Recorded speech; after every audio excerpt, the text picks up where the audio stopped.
Hello, and welcome to another episode of Thrive Stories. I am your host, Margi Dehlin, and I am joined here today by my two co-hosts, John Dehlin. Hey, babe. Hey. Welcome. Hi, sweetie. How you doing? Good. Good Yeah. to see you.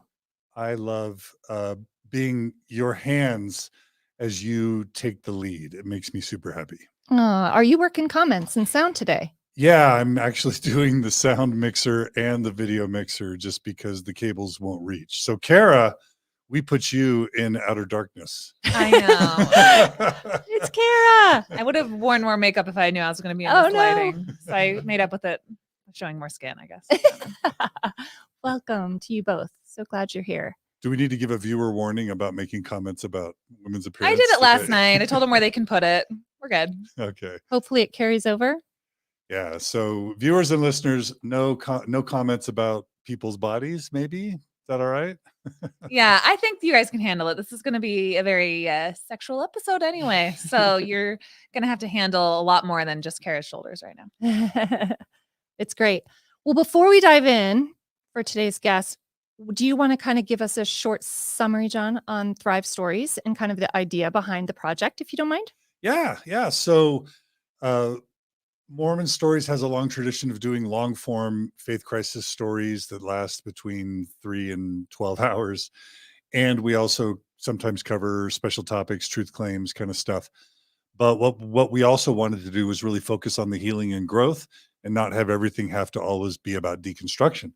So Margi has ramped down her coaching business and ramped up twice a month. She is going to be doing these these Thrive Stories where there's going to be less of an emphasis on deconstruction and instead one or two areas of growth are going to be identified at the beginning. And a Thrive Story is basically focusing on an area like physical health, mental health, spirituality, parenting, marriage, that sort of thing. Today is going to be sexuality and kind of talking about the development of a specific domain before, during, and after a faith crisis. And the focus is going to be positive, uplifting, edifying, healing, and growth. And so you're doing 2 of these a month, and we're really honored to have you doing that. How's that? Thank you. Yeah? So well done. So Yeah. well done. So do send your submissions our way, and I will pour over them with love. So in the show notes, we'll put a link to the way that you can apply to come on Mormon Stories as part of a Thrive Story. And we've had a lot of submissions. And if you've submitted your story and Margi hasn't selected you, don't feel sad. She's trying to balance diversity of topics, diversity of people, ages, everything. So just because we don't pick you in the next 6 months, we might pick you in 12 or 18 months, but we want as many submissions as possible so that we can have the best variety to choose from that's going to be most helpful to the most amount of people. Exactly. Now, did we want to do some quick announcements, John, before we start the interview? Yeah, sorry, I don't want to, I kind of want to, just say a few things that Jen Camp here in the Open Stories Foundation is starting a new women and gender non-binary collective. I say support group. Jen likes to call it a collective, and she's right. It's what she says, but it's just a fellowship of women and gender non-binary people along the Wasatch Front to just meet up and connect with each other and meet each other's needs and have fun and learn things. So this Sunday, March 20th, is going to be the first Open Arms Collective meeting here in Holiday. And you can register on the events page at mormonstories.org/events. Also, Thrive for Women is coming up April 2nd. You can register for that at thrivebeyondreligion.com. Also, Thrive Southern California, Houston, and Florida are all on that same date, April 2nd. Again, register for all those at thrivebeyondreligion.com. And then there's going to be a Thrive for Men, April 3rd, where Tiffany Rowe and then other men are going to be speaking. And so check out for any events that might be useful to you. And then finally, we just need to do a content rating for today's episode because we have people all along the faith spectrum, people who are still in the church, people who are still faithful in the church, all the way to people who are out. So ladies, what warning, what informed consent and content rating do we want to give people for this episode? What's the scale? PG-13. I feel like PG. What would you say, Carah? I say PG-13. I would say Oh, PG-13. this is going to be a church movie. They'll be playing this at the visitor center. This is going to be so tame. No, we're talking about real. Can I say shiz? Looking at my boss right now in the eyes. We're going to be talking about like the real stuff of life right now. And that is literally R-rated. And so I think I love what John Larson said last night, where he's like, the real stuff of life that actually like you need to confront sometimes is not PG. So I'm fine with taking it in that direction. And I think Faith is going to be a really great guest to be able to lead this discussion. So. What do you think, Faith? I think I would definitely say PG-13. I would definitely say there's a trigger warning because I'm going to be super vulnerable. And I think part of connecting with other women, men, non-binary is being exactly transparently who you are. And there is going to be some eating disorder discussion as well as some molestation discussion. And so I think that it's safe to say there's a trigger warning in place. And just high sexual content. Yeah. So be warned, there's going to be a high level of discussion of sexual content. So only tune in if you want that, and make sure you're mindful of who else is listening in your home if you're sensitive about those sorts of things. Yes. That's right. We're really excited because, as we know, our sexual selves are really important parts of being human. So this is a natural thing that oftentimes I've noticed in loving and connecting with other women that oftentimes will come up. So I am completely excited to have Faith Erickson here to talk with us today. So Faith, before we kind of dive into your area, what would you like? Can you give me just a little slice of you, a little bit, just to introduce yourself in general about who you love, what you love in your life right now?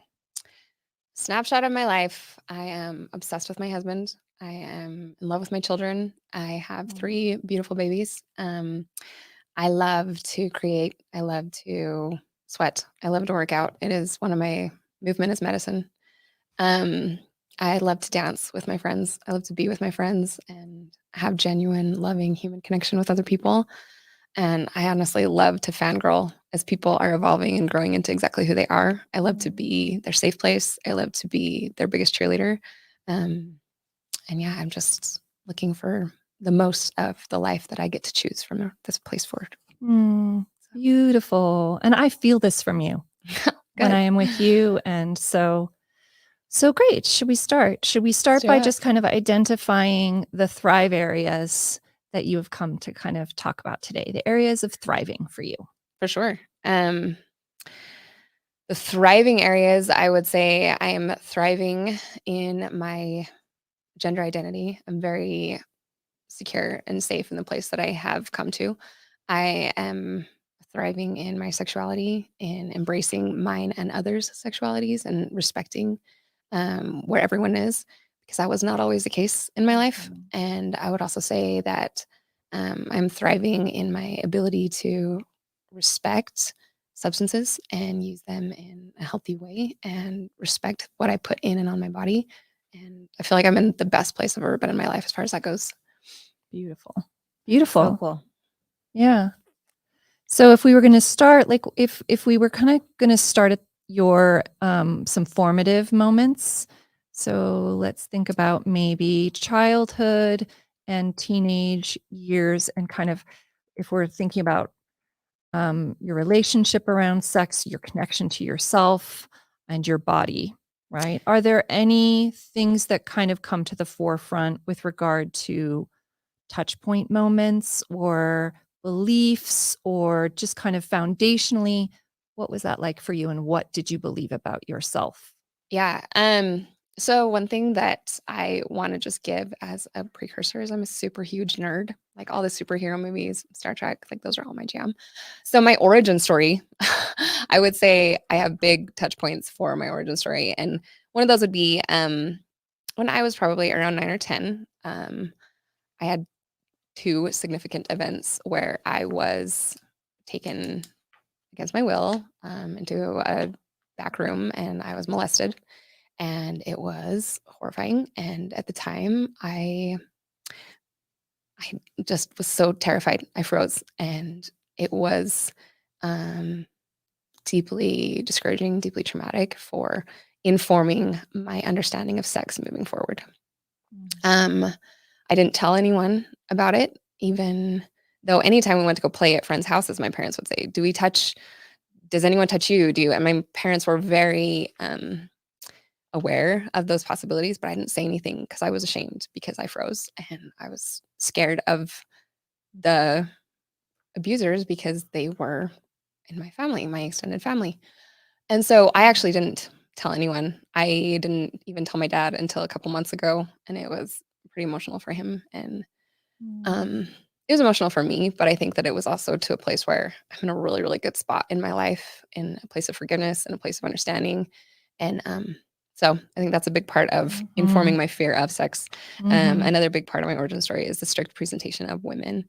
As I was growing up, makeup was a huge thing. The way I express myself, the things that I choose to show, my shoulders, my midriff, my midriff, which is such a weird word, my stomach, my, like, any of those, anytime I chose to show skin, it was like I was taking responsibility for other people's sexual perception of me from a very young age. And I think that was something that I definitely struggled with. And then I would also say, my righteous ignorance, I was very good at turning it off.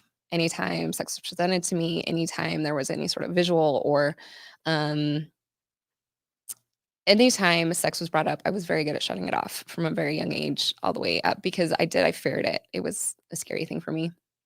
And so I honestly, like, my maturation classes was, here is the naked male representation of a man and the female anatomy. And I had no idea I did not know how the sausage was made. I had no idea.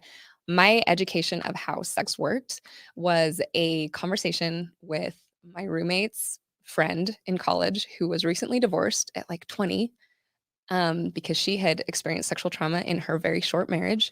And so she explained to us how it worked. And we all just sat there, like, eyes wide open, like, and you like that? He puts it where? And so again, oh my gosh, I'm so scared. I don't want to do this when I do get married. And so I think those are a good, like, origin story for my relationship around sex specifically. Yeah. Can I ask you a couple questions? Of course, around- please do. Okay. So really young, right? 9 or 10, is that what you said? Yeah. When you had so would you say, with regard to coping, how you coped with something like that happening to you when you were a girl, a child still, do you feel like you kind of locked that away, like in a room, and just sort of, and did you hold that on your own? Did you keep that inside? Absolutely. I would never say that to my mom. I feel like at the time I would have been seen as not the little lady, not the fine young lady that she was trying to and it's not on her, that's on me. But my perception was fear. And so I froze it. I shut it and I locked it away because it was scary and it was dangerous to me, because it was my safe place. It was taken away from me. And so, yeah. Yeah. And then to update on your kind of environment growing up, a lot of control. That's what I'm kind of hearing around it, is kind of a lot of control around your body, your look, your even down to kind of makeup and what you're kind of choosing to, and that resulted in a way of feeling disconnected. Would you Totally. say completely shut off? Totally. It was Okay. not, I think that I'm a really, really good rule follower. I've always been an excellent rule follower. I know that me sitting here doesn't exactly coincide with that, but I always had the belief the makers of the rules always had my best intentions in mind. And what I failed to see and what I didn't understand as I was growing is the makers of the rules also created those rules out of fear, also created those rules out of a lack of education, created those rules out of a more patriarchal informed society that was taught to fear.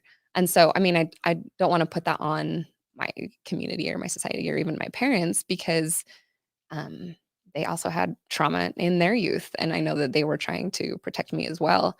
But I do think it's more of a societal issue that there was a lack of control for me. I did not have control in it. Yeah.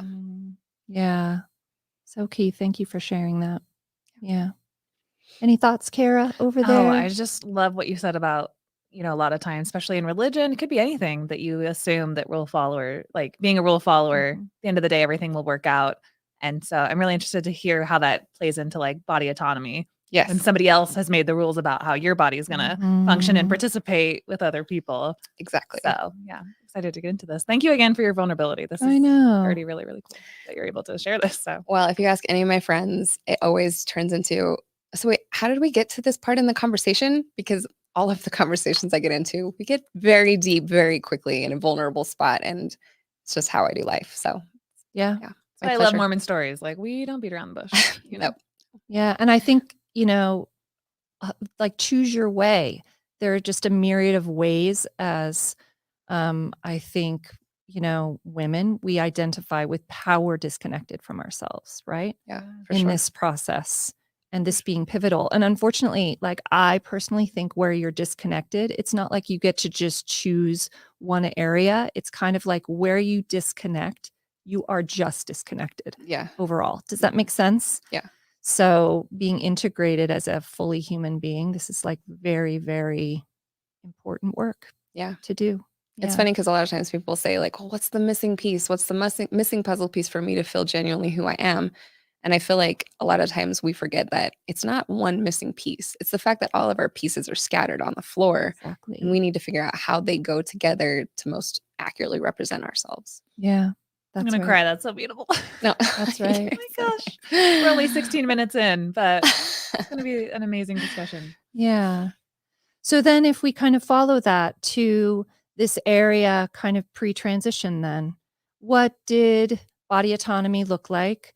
What did sort of your own, you know, your sexual connection with yourself, with your partner, or pre-transition, pre kind of, what would we say, awakening? What did that look like if we were dropped So into your life then? my body autonomy, I struggled a lot with an eating disorder. Mhm. I had a lot of scrupulosity issues. I was a rule follower. I had an obsession with perfection and I did it very well. I was the one that if my grandma said a swear word or if my mom said a swear word, I was like, that's an inappropriate word. I wish you would choose a better one. Like I was that asshole. I mean, anyway, swears, they're going to happen.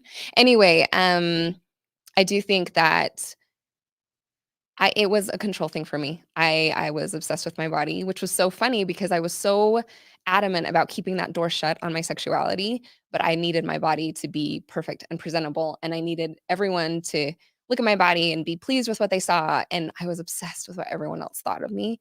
And so I would work out twice a day and I would eat only one meal. I look back at photos and I see a deeply broken and hurting person. And so I had a lot of body shame. I always had a lot of body shame. I'm Latina and I have a super, super tiny chest and big bottom. And that wasn't the representation of female. When I was in high school, it was like you had the super skinny jeans and you had no love handles and you were super, super, and that was just never anything I could present. And so I was always behind the mark. I would never fit in.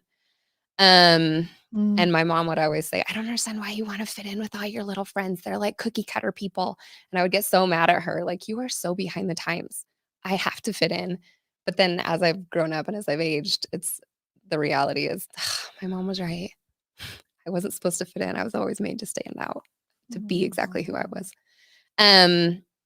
Also going into sex, this is fast forwarding a little bit, but I think that purity culture hurts men as well as women because before I got married, okay, I'm just gonna be exactly authentically who I am. I asked one of my friends that I knew was married, and I said, "So, can you like have oral sex, or is that like not something that we can do?" She's like, "What do you mean something we can do?" I was like as Mormons, like as people that are righteous in the church, can we have oral sex? And she's like, "Well, I think that it's not something that they're really proud of, and I think they frown on it, but my husband and I, we do sometimes." And so it was like the most deeply painful conversation because she's like, "I can't believe you're asking me a question about sex because we don't talk about sex because it's sacred." But So you noted her discomfort. I noted her discomfort and I'm like, "Oh, so I don't know, maybe we shouldn't do that." And so then I was mortified at even the thought of it because I'm like, "Oh, maybe it isn't righteous. If the brethren frown on it, then it's probably something that's not good." So then going into my wedding night, I mean, what a huge ask of my poor husband, who was also supposed to be completely righteous, who was also supposed to not have ever looked at porn, not have any interest in sex except for just, oh, okay, well, eventually I'm going to have sex with a woman to procreate. I had the expectation that he defined my sex, that he defined what sex is to me, which is unfair to him. Like, that's a huge expectation for him. Mhm. And so that was also a problem, is I also didn't want him to see my body because I was uncomfortable within my own skin. And it's really a messed up way to go into sex, is to have the expectation that someone else tell you what sex looks like for you. Right. And that was wrong for me to do that to him, but I don't think either of us knew any better. Yeah. Yes. So I mean, we could like list the plentiful ways where going in that switch from sex is bad, like no sexual feeling, almost like that annulment of your sexual self growing up as an adolescent girl, right? Yes. Or human in the church, let's just say, that side is closed down, not open for business. But then, Yes. bam, you're married. And then one day it's like, doors are open. You're a sex god. You're in for, that's Yes. right. Go for it. Good luck. Best of luck It's to gonna you. be so great. And if I could go into the details of my poor sweet husband and our honeymoon night, there's always this like, but there's always this, oh, sex is so beautiful. And then in the movies, you just look at each other and it's just you love and you cuddle. And that was not the case for me. I was very virgin and it was very messy. And my poor husband was like, do we need to go to the ER? Oh my gosh. And it was a terrifying experience for both of us. Yeah. It was not the beautiful experience from the movies. So then I went in right out of the gate and thought, I am doing everything wrong. I am not pleasing for my husband. I am like, I have ruined sex for Yeah. him, especially because he's waited so long. And this is the horrible experience I've given him. And so, Ah. That is way too much pressure. Yeah. yeah. So, Way too much pressure. And I think where you don't have information, then you turn to culture or movies or for information about women's bodies, where I think it's getting a little bit better. But at that time, it was just sort of the expectation of how it goes down, of what it looks like, about how fast it is and how women orgasm and at what time frame they orgasm. I could just see, I know a lot of women end up thinking there's something wrong with them. Yeah.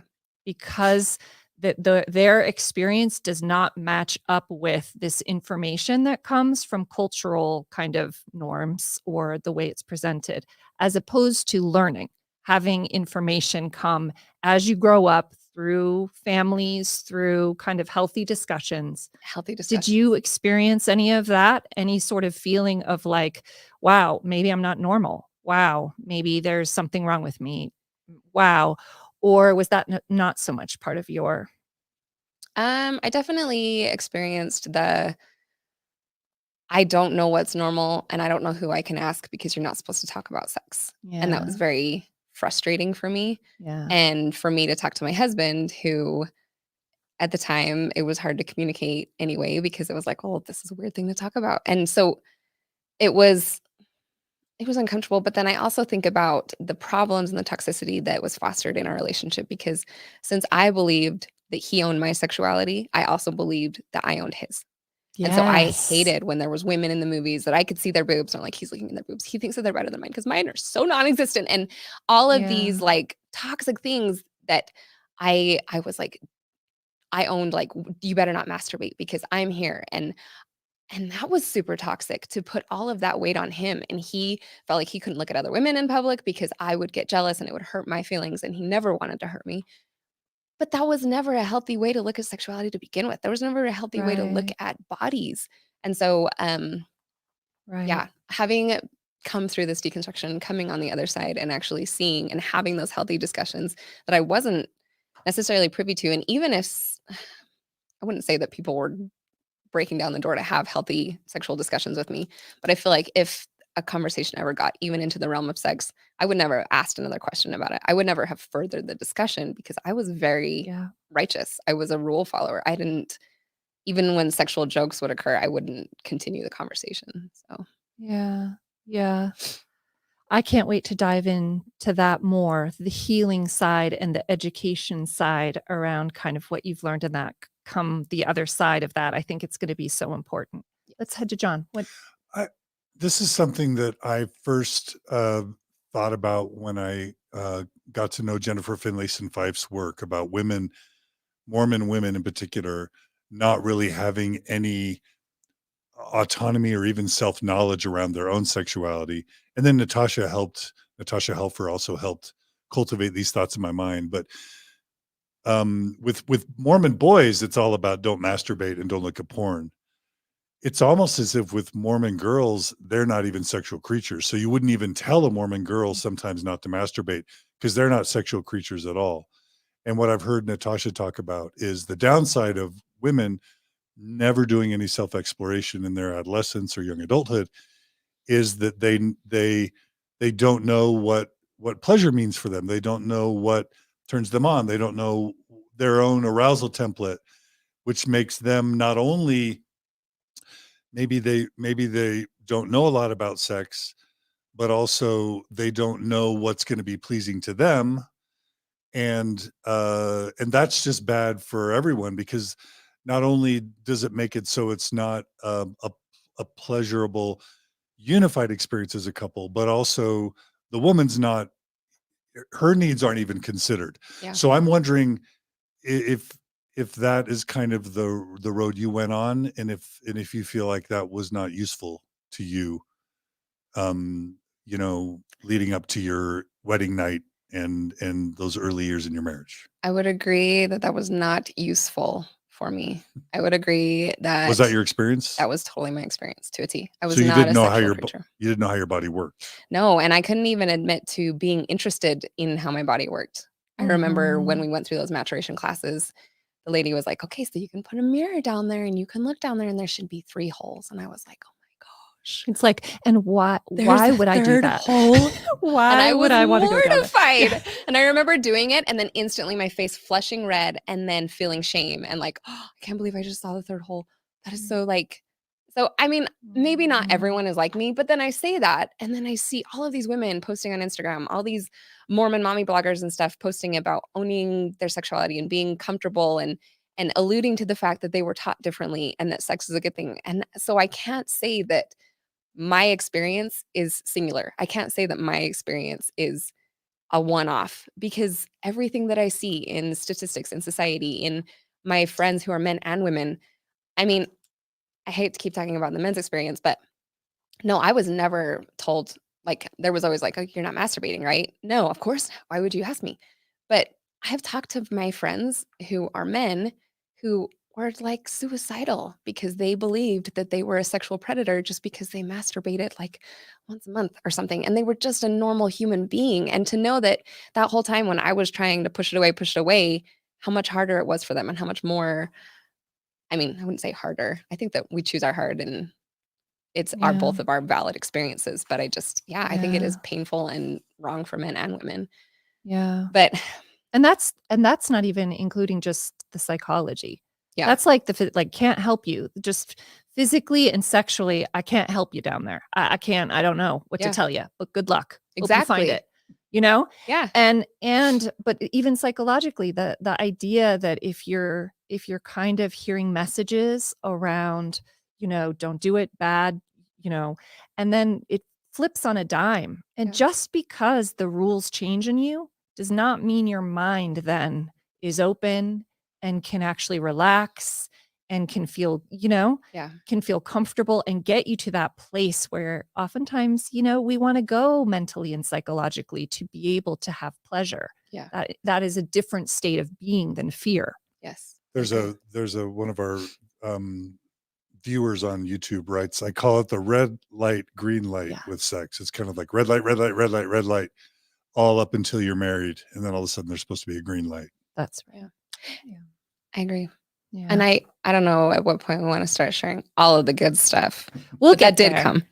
Yeah, that's great. I did want to touch really quickly back on the body autonomy side, because you had mentioned kind of moving into what your body looked like, feeling body shame. So now I'm just talking about kind of body physicality and the judgment you had around your body, right? And I was going to ask you, it feels like there was a large element of control in that, almost like a trying to get back some control over yourself. And it just came in this form of, I am going to be the master of my body. And then without knowing, we move into this really self-aggressive, punishing place when it comes to our relationship with how our bodies look.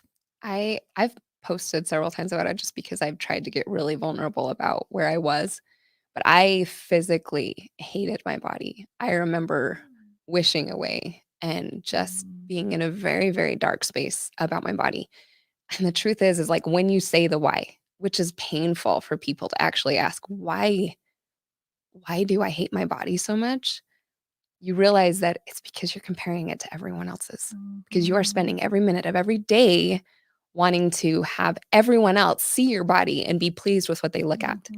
And what world, like how warped is that? But the messages I was getting is wear makeup, make sure to be presentable, make sure to be a super fine, submissive specimen I mean, that sounds gross, but it's like you're like selling your wares. You're like, oh, you want to be with me, which I never fit well in. Anytime I went to a party in college, I was the girl who spoke her mind and talked very educated about everything that was going on in the world. And no guy wanted to be around me. I was very independent. I had a very strong personality, and it was like, I don't know what my husband was thinking, but Yeah. apparently he was like, that's the one. Maybe it was because I didn't want to date him. So he was like, that's the one. Yeah. Yeah. I feel like that self-aggressiveness toward our bodies, it comes, I don't know. I so relate to this idea of your body and parts of yourself belonging to others before it ever belongs to you, before you ever get a chance for it to belong to you. Yeah. And matter to you. Exactly. It's for others. So then it matters how others perceive it, if they find it attractive, if they're, pursuing you. And that's where the worth comes, I think, because of that kind of, I don't know, how we've been taught to value and think about ourselves. And I Because hear you that are in what taught you're from a saying. very young age to give your power, to give your self-worth to literally anyone in the room but you. Well, I was also taught from a young age to believe literally another voice, anyone but me. Like pray and listen for an answer, but don't listen to the one that's coming from you because that one's probably not like that was always very mind warping for me. But yeah, I literally and when I had an eating disorder and when I would get those comments from my mom and my aunts and people that were concerned, oh, you're getting too skinny. I'd be like, yeah, I am. I'm getting too skinny. I am going to get so skinny, I'm going to disappear. What does that mean? If all I want to do is be smaller and smaller and smaller to the point when I disappear, I want to be the smallest person in the room. Yeah. Again, that was the total opposite of who I am as a being in this space. But that was my goal, was I'm going to be smaller than everyone. And that was where like the suicidal ideation and the scrupulosity gets to the point of breaking. If I can just say that a lot of the discussion that's going on right now is reminding me of Margi's first episode that dealt a lot with that same kind of subject as like a woman in the church. I never recognized this when I was in the church. It took a lot of hindsight to look back and see from the youngest age that you are kind of told to make yourself small, make yourself presentable. And my earliest thoughts, everyone grows up playing with dolls and stuff, but also in a very patriarchal structure in a religion, knowing that my worth is going to come when my dad kind of like gives me away to my husband one day.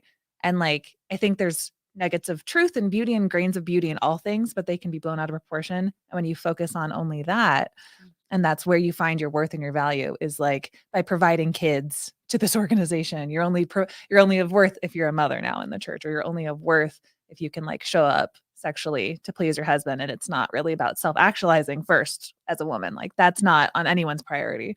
And so it takes a lot of like stepping away from whether it's organized religion or like I know Margi's talked about how like you guys needed some space for a few months. Like John had to sleep on the couch, like just space from the things, the expectations that have put on you just to like get your bearings. Exactly. Like, that is something that like ex-Mormon women and men just having the space to be able to be like, whoa, a lot of things were put on me. Who am I? Honestly, what all this is about. Yeah. Exactly what you said is a huge part of my shifting point. That's my right. turnaround is Yeah. that realization.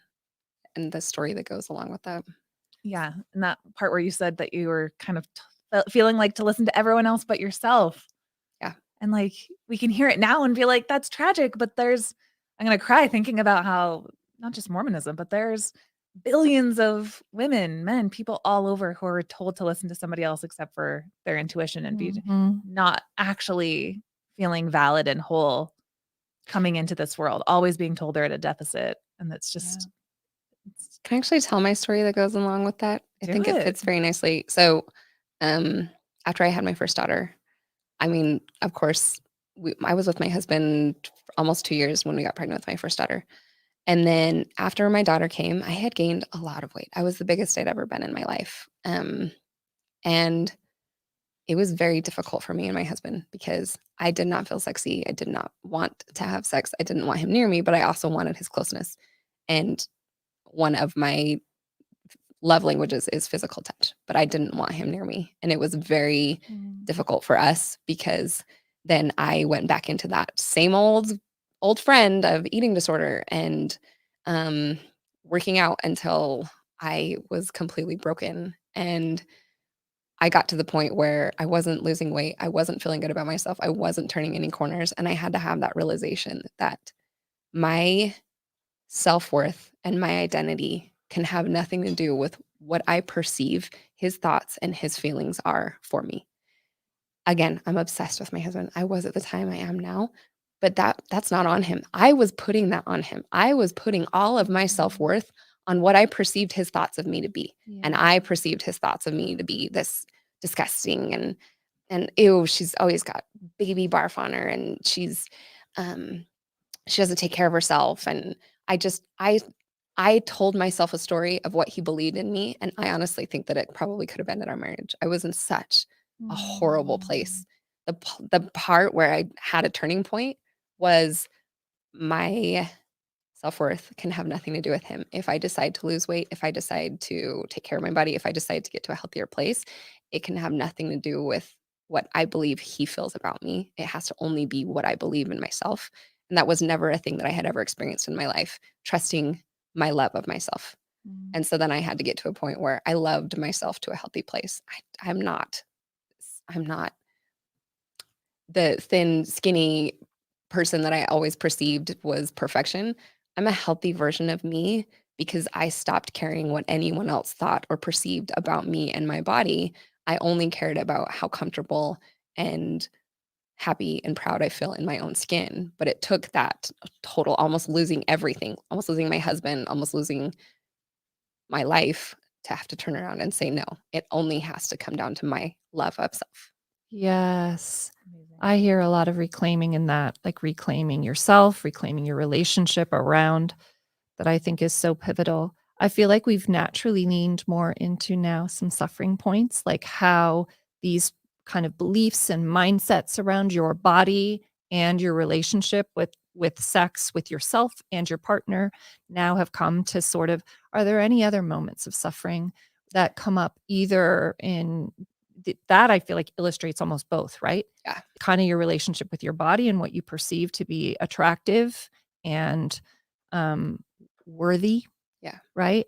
As well as then your connection now with your love in your life and how you're showing up. Is that right? Yes. I would say the next pivotal point would probably be when after my third daughter was born, was when I began my biggest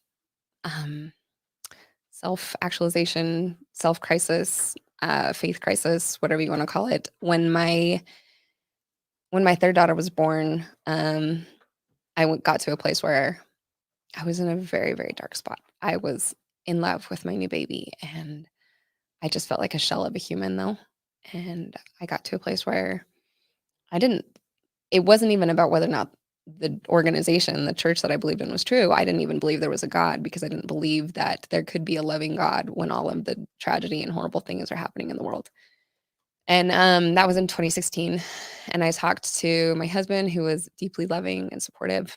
And I talked to faithful member friends that said, well, stay the course and it'll all work out. And then I just kind of was physically going through the motions. from this life, trying to find a connection, trying to find authenticity Mhm. and genuine being for about 2 years. And then it got to the point where my daughter was getting older, talking a lot about her body. My oldest daughter, sorry, I have an oldest daughter and a youngest daughter.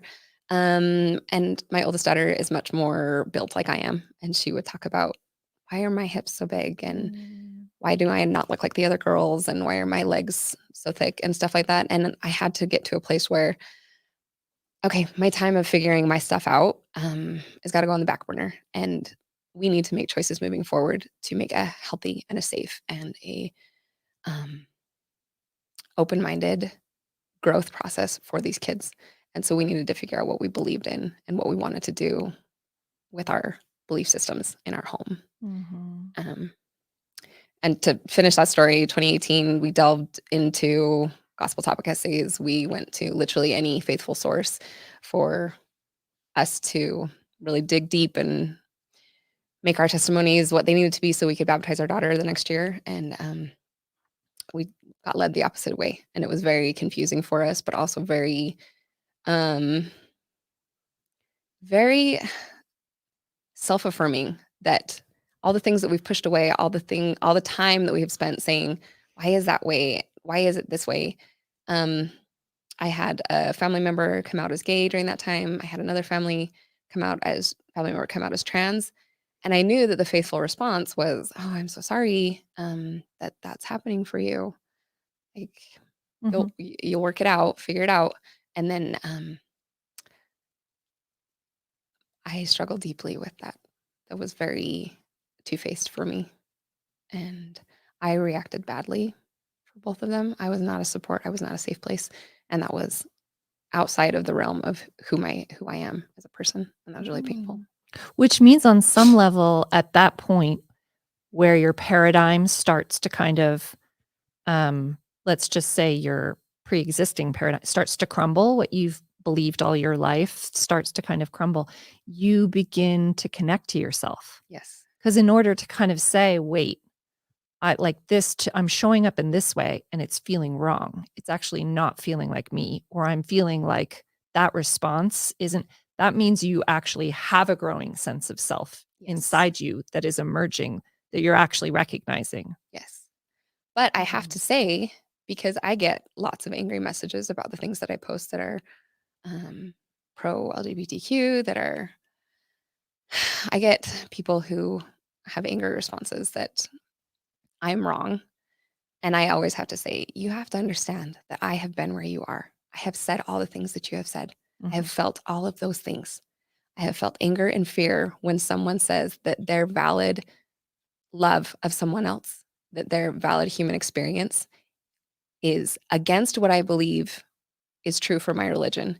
And that is so scary, because if their love and if their human experience is valid, then that would mean that my faith and my beliefs are painfully unaware of them. And if God is a loving God, and if he doesn't make mistakes, then where is the compassion? If I am someone who professes to believe in God and believe in Christ, yet I say that those people cannot love, or those people cannot be who they truly are, where is the compassion? And who am I? And what do I believe if this is what I have been taught all along, to be compassionate, to be charitable, to have the true love of Christ? Then why am I telling them that they have to change everything that they are in order to fit into this little box that has been placed for them? Right. And that was very painful for me to say and do the stupid things that I did when I found out that my sibling was trans. And I feel like the reason why I'm so outspoken and why I try so hard to be loud about the things that make people uncomfortable is because I said things that I regret deeply. And I wish that I had more educated conversations. And so that's why I keep pulling feathers, I guess. Yeah. Yep. Can I ask real quick, Faith, do you have like a social media presence that people can follow you on? Somebody was asking. Literally Cherish was the asking. most I'm boring like, person. It's just Faith Elizabeth Erickson on Instagram, or Faith Erickson. I think it's just Faith Erickson. Or on Instagram, completely easy to find. or Facebook. Super easy. If you only for I very had accessible. something catchy. I don't. I only have one video I ever made on TikTok because it took way too long and I hated it. So We'll talk later. yeah, we'll I'll figure help it you out on it. out. That's Not great. a tech genius. Some free time. Are there any other comments that are coming in that you feel We like have you so want many to good share? comments. Everyone is just loves everything that you're saying.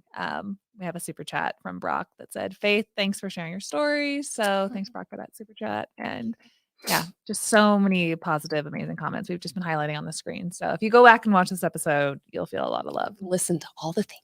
Beautiful. Okay, so I feel like we've touched a little bit on the suffering, some suffering points, right? Where you mentioned kind of your sense of your body. Was it after your first child that kind of your connection to your body and gaining weight created this sort of shame that emerged in your relationship and affected the way you were connecting with your husband? Is that right? It affected the way I connected with my husband, but it affected the way I connected with everyone. I was so hyper aware of the shape of my body, and I was so hyper aware of the shape of everyone else's bodies and nutrition, and everything needed to be healthy and everything needed to be clean that was going in my body, because it was like I still was clinging to control. I was still clinging to perfection, and I still wanted to be everything for everyone else. And Yeah. so it was this paradox of I'm coming into myself, but I know that I really shouldn't. I really know that I need to be submissive. I know that I really need to just not ruffle any feathers. And so in 2018 to 2019, we did an insane amount of reflection and growth and learning. And we officially walked away from the church, and it was interesting to kind of see how our family and friends and our relationships changed. And because of that, I feel like it made me be exactly who I am. It was that person that I was always silencing.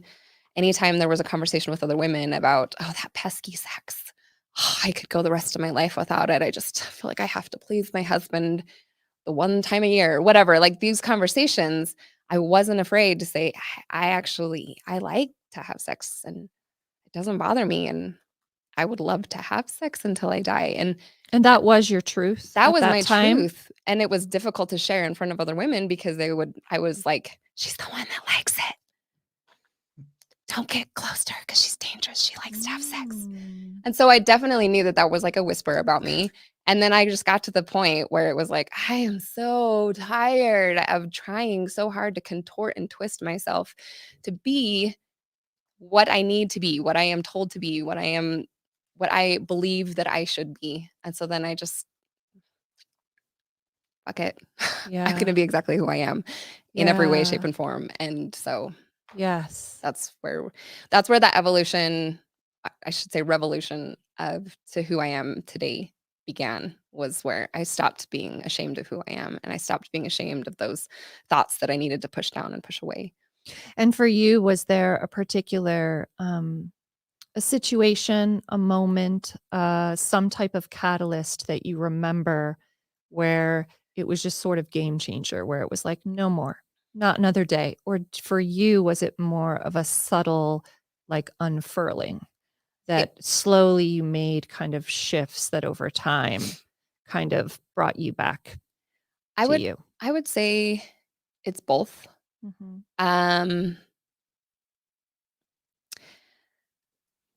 I think that my story has a lot to do with my gender identity as well, because I have never, all of my friends growing up, it has always been easier to talk to guys and to men. And I'm very careful to not give gender to activities and words and things and stuff. But I guess my gender identity has been more of like the community or the public would say, would be like more of a tomboy. Like I love to work on cars with my dad. I love to hike. I love to lift weights, and I love to so kind of your swear gender and expression you would describe.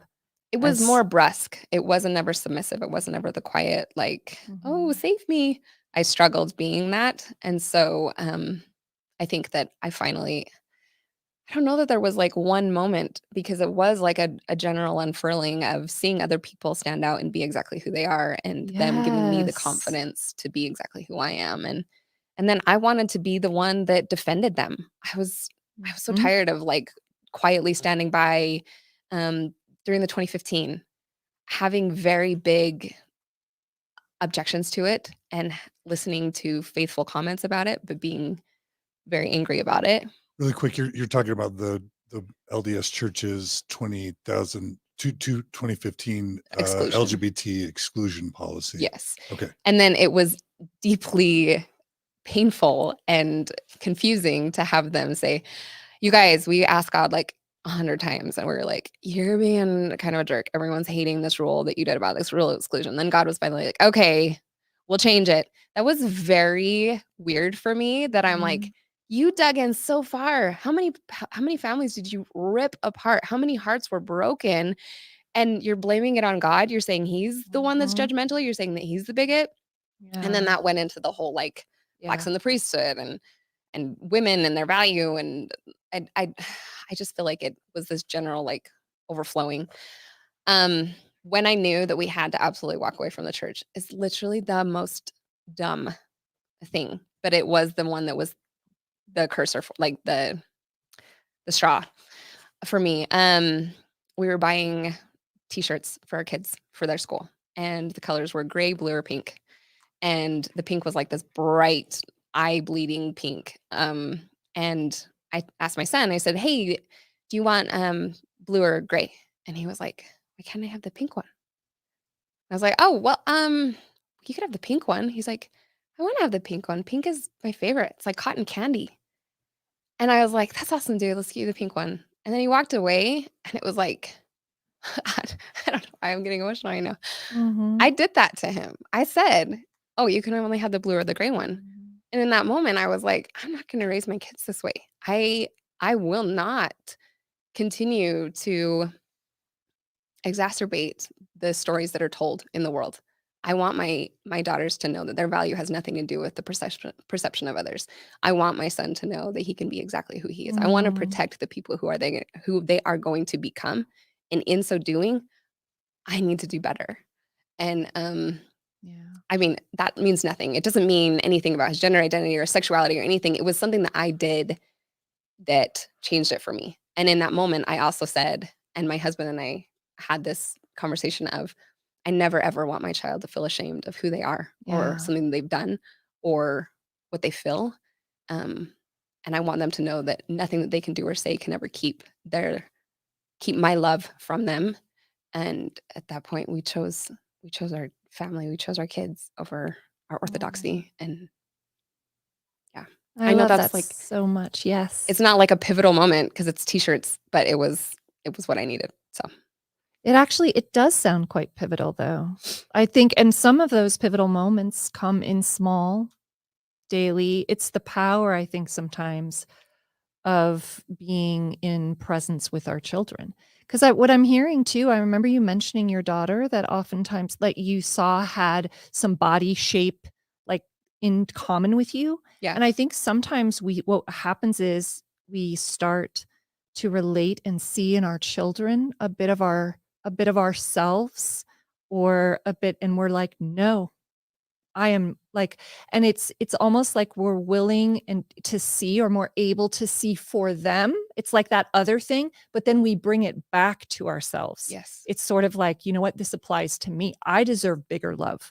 I deserve bigger love to myself than I am offering exactly. myself, but it comes through our kids. And that's what I see in those stories too, is this idea of we've been given this idea that love is small and it has to show up in these configurations and just so, or or Yes. it's not. But in fact, experiencing it is like limitless. Like it is actually huge. And I see that in those moments kind of with your kids. It's kind of like they're renovating your heart and making it just huge and boundless and taking out all the walls. That is literally the best way to describe it. Having children and the things that they've taught us has completely renovated our belief system and what we want and what we expect from the world that we raise them in. Yeah. And being curious about, like, I love the curiosity. What you did was just create this foundation of openness around gender. Yeah. It's just like it allows them to explore and know that your love and the receiving of your love is not going to be an issue for them around that. Exactly. I love that. Yeah. Yeah.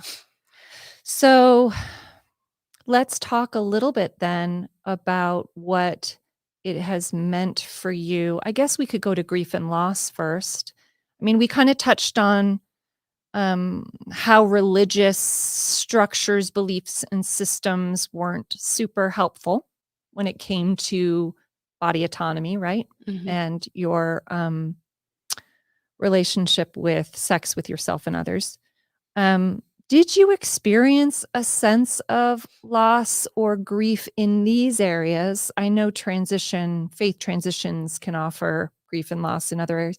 What did it feel like to have, and maybe gender too, since you've been talking about gender, what did it feel like to have on some level the towers come down around kind of your beliefs or what you had known or what you had thought about yourself and your body?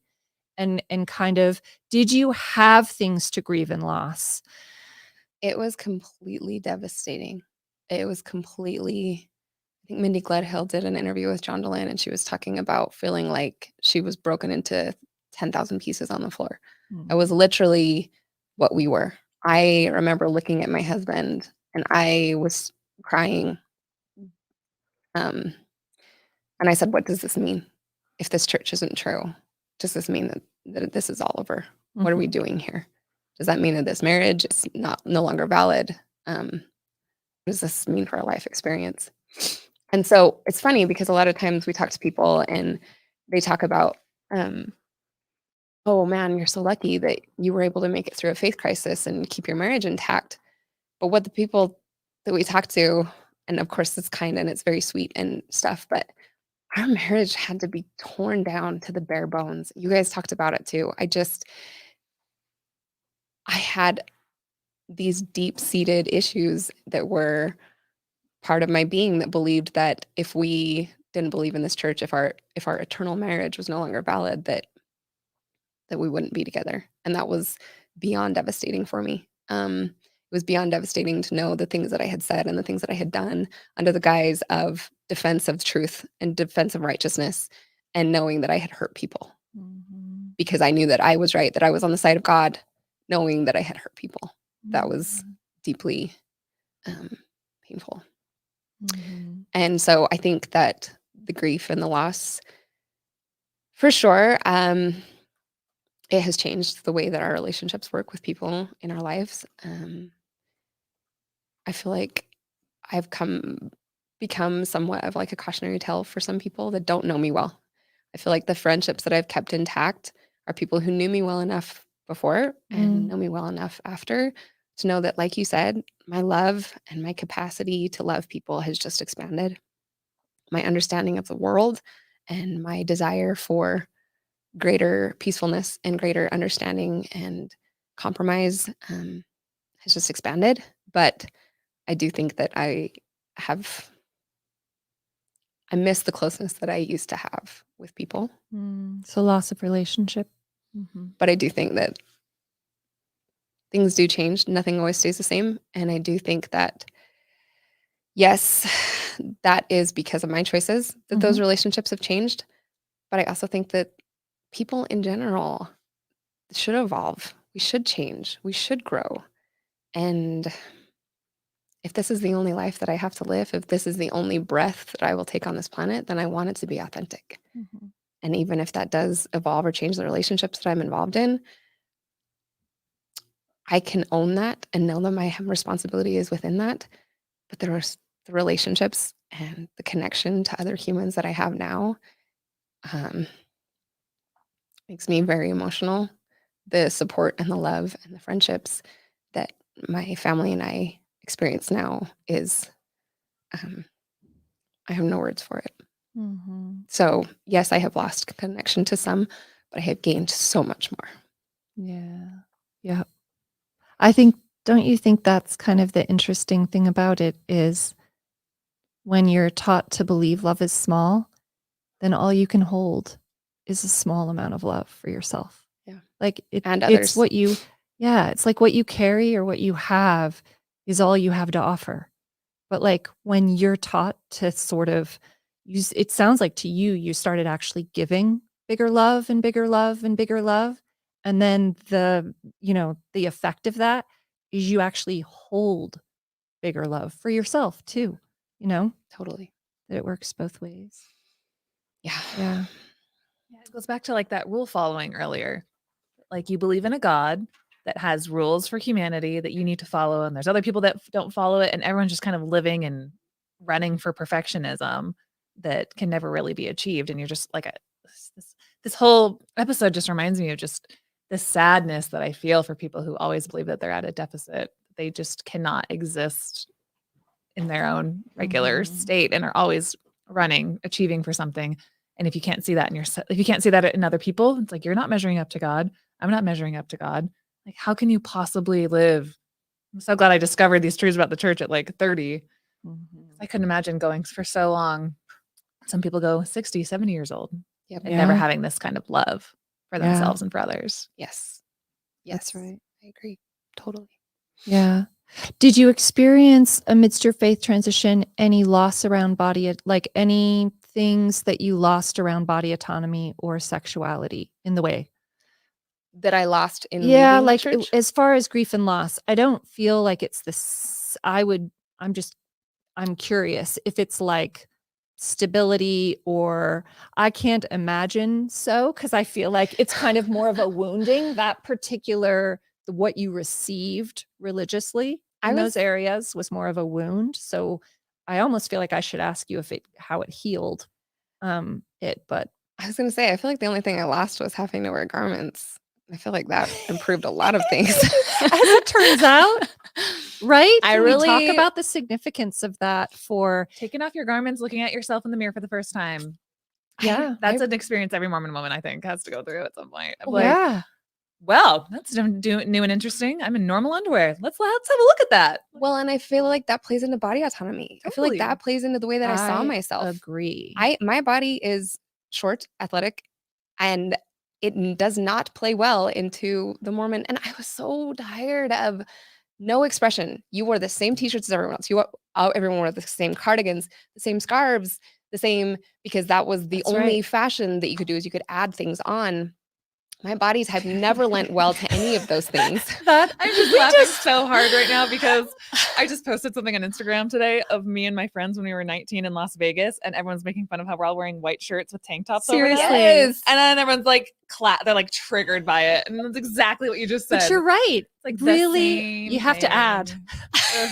Really, our To stack choices it are to on. add. It's to layer. Yes. We can layer. layer. That's probably our fashion. And You I know what was I mean? never a small person. And so I'm like, oh, good Lord, let's add some more things on top. And so it wasn't ever authentic to me. I hated all of the clothes and I hated myself because when I looked in the mirror, I didn't Yeah. ever think that I was sexy. I didn't ever feel good in my own skin. But then to take my garments off and to be able to wear the clothes that I've always wanted to wear, and they look just as good as I thought they would look, and to really feel myself and say, no, you are a strong, powerful, independent woman. You have taste in clothes and in fashion, and it is fun for you. And my husband is hilarious. Whenever he called to tell his friends, like, hey, we decided to step away from the church, he would always say, I'm not going to lie. It's one of my favorite things that my wife doesn't wear garments anymore. Like, I think it's improved our life immensely. So I don't know. I think that's funny. I think it's a huge part of our body autonomy and the way we see ourselves is being able to free myself from that. So I guess I didn't lose anything in the way of like body autonomy or my sexuality or anything like that. I think that there was a big like reverence for women. But as I've deconstructed and looked back at that, I'm kind of like, the reverence from women, but from like a patriarchal standpoint of Right. you need to be soft, you need to be meek, you need to be submissive, Right. you need to be accepting of everything that I need to protect you. Like, I don't know. The more I look at that, the more I'm like, I don't know that I really lost a lot there from losing that submissive, meek version of myself. Yes. And that makes total sense for me. But it does feel like instead of loss and grief in this area, in your story, it sounds like letting go. Yes. Letting go of this version of like what it means to be like, I always think of like virtue with Yes. women, right? Yes. It's all about like virtue and so letting go of all the narratives, descriptives, as to what that would look like. Well, and how in the communities that we were in, our virtue was our Worth. worth, but it was also the way that we, I don't want to say expended. It was a commodity. Our virtue was judged by other women to show whether or not we were Yes. righteous. Our virtue was judged by other men. Our Yes. virtue and our upstanding righteousness, like, oh my gosh, I saw her garments. I got publicly garment checked on more than one That's right. occasion where they actually physically moved my clothes. And I was like, why is my virtue and my value and worth in the world being judged on my underwear? Can we just give a big why? Why? Yeah. And why are we all okay with this? Yeah. Yeah. That's right. For our Never Mormon listeners, we're talking cap sleeves. Cover up this vessel from the time you're sometimes To your knees. at your peak. Yes. All the Sometimes- way, yeah, Yeah. down your leg. all the to way your down, knees. like long shorts. So And you just- can't really look that sexy in knee shorts. If you can, congratulations. I never felt like I could. That and cap sleeves and all kinds of layering. I don't know That's that anyone right. can, but I have stocky legs. So knee shorts is like, I mean, I've got big, powerful legs. That's what I There meant we to say. go. But they do Yeah. not look good in knee shorts. They look very funny. I don't believe anyone looks good in knee shorts. Yeah. I mean, That's fair. I have like giraffe legs. And it's again, did we ever talk about the sins of the church? It was a sin to cover those up at 19. I Yes. literally went into the temple trading in like this underwear for this underwear. I literally remember being in like the locker room being like, this better be worth, this is strange. I was like, this red little number I'm trading in for like these long white shorts that I'm planning on wearing the rest of my life. I wonder if that's a paradox moment that all women go through. I remember taking off my panties and my bra and being like, goodbye, cute little Mhm. panties.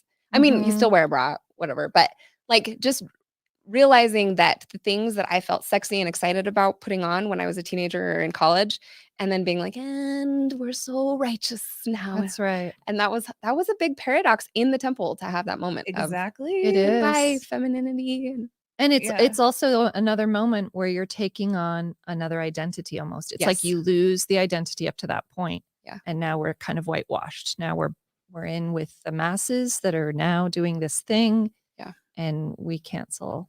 and your Yeah. self-expression. You know what it's like? It's now that I think back to it, now that you have like that similar experience, it almost is like putting on a uniform that you knew you'd been preparing for. Yeah. It's like we talked about how, like, you know that your life kind of is going to lead up to being married, to being somebody's wife, to being a mother. Yes, we know that. But it's not until that moment in the temple where you look at yourself in the mirror in the locker room. Yeah. And I said to myself, I look like my mom. I saw my mom. That's all I saw. And like at 19 years old, you have your whole entire sexual life ahead of you. Yeah. And the first thing you think about it is that you look like your mom. Like, Yes. how libido killing is that? Like, you know, that's the first thing. And it literally is Yeah. like putting on a uniform like a soldier, like a soldier for God. Yeah. Sorry, Donny Osmond. I wish I was a soldier for love, but it was a soldier for God. And That it's like, is. I'm doing this because I believe in this church that I've been indoctrinated in, and I don't really have a lot of a choice right now. And the only Yeah. way to be sexual is to go through this process, to put on these Yes. clothes, to go to the temple ordinances, go through all this really frightening stuff that Yeah. I'm not comfortable with to get to the sexuality. Yes. Yeah. Like, to get to the thing that I feel like we're all kind of born to do is like fall in love, procreate, raise a family. Like you have to put on this uniform for this religion that you're in and like follow the rules no matter how much inner conflict you're feeling. Yes. Exactly that. Exactly that. Well said. We have a comment from our dear friend Mindy Caldwell. She says, a friend once said to me, the church better be true because if this garment thing is a hoax, I'm going to be pissed. Oh, that person's flipping tables somewhere. Oh right my now. gosh, I am That's obsessed right. with Mindy. I love her so much. It is Love so Mindy. true. I think on a deeper level, like psychologically too, you have that sense of like what it means that virtue or holiness is covering up. It's hiding. There's something innately Yeah. provocative about my body that I need to hide, Yes. you know? And that just psychologically is so problematic. Oh, can I read my favorite comment of the day? I think you should. I have to find it.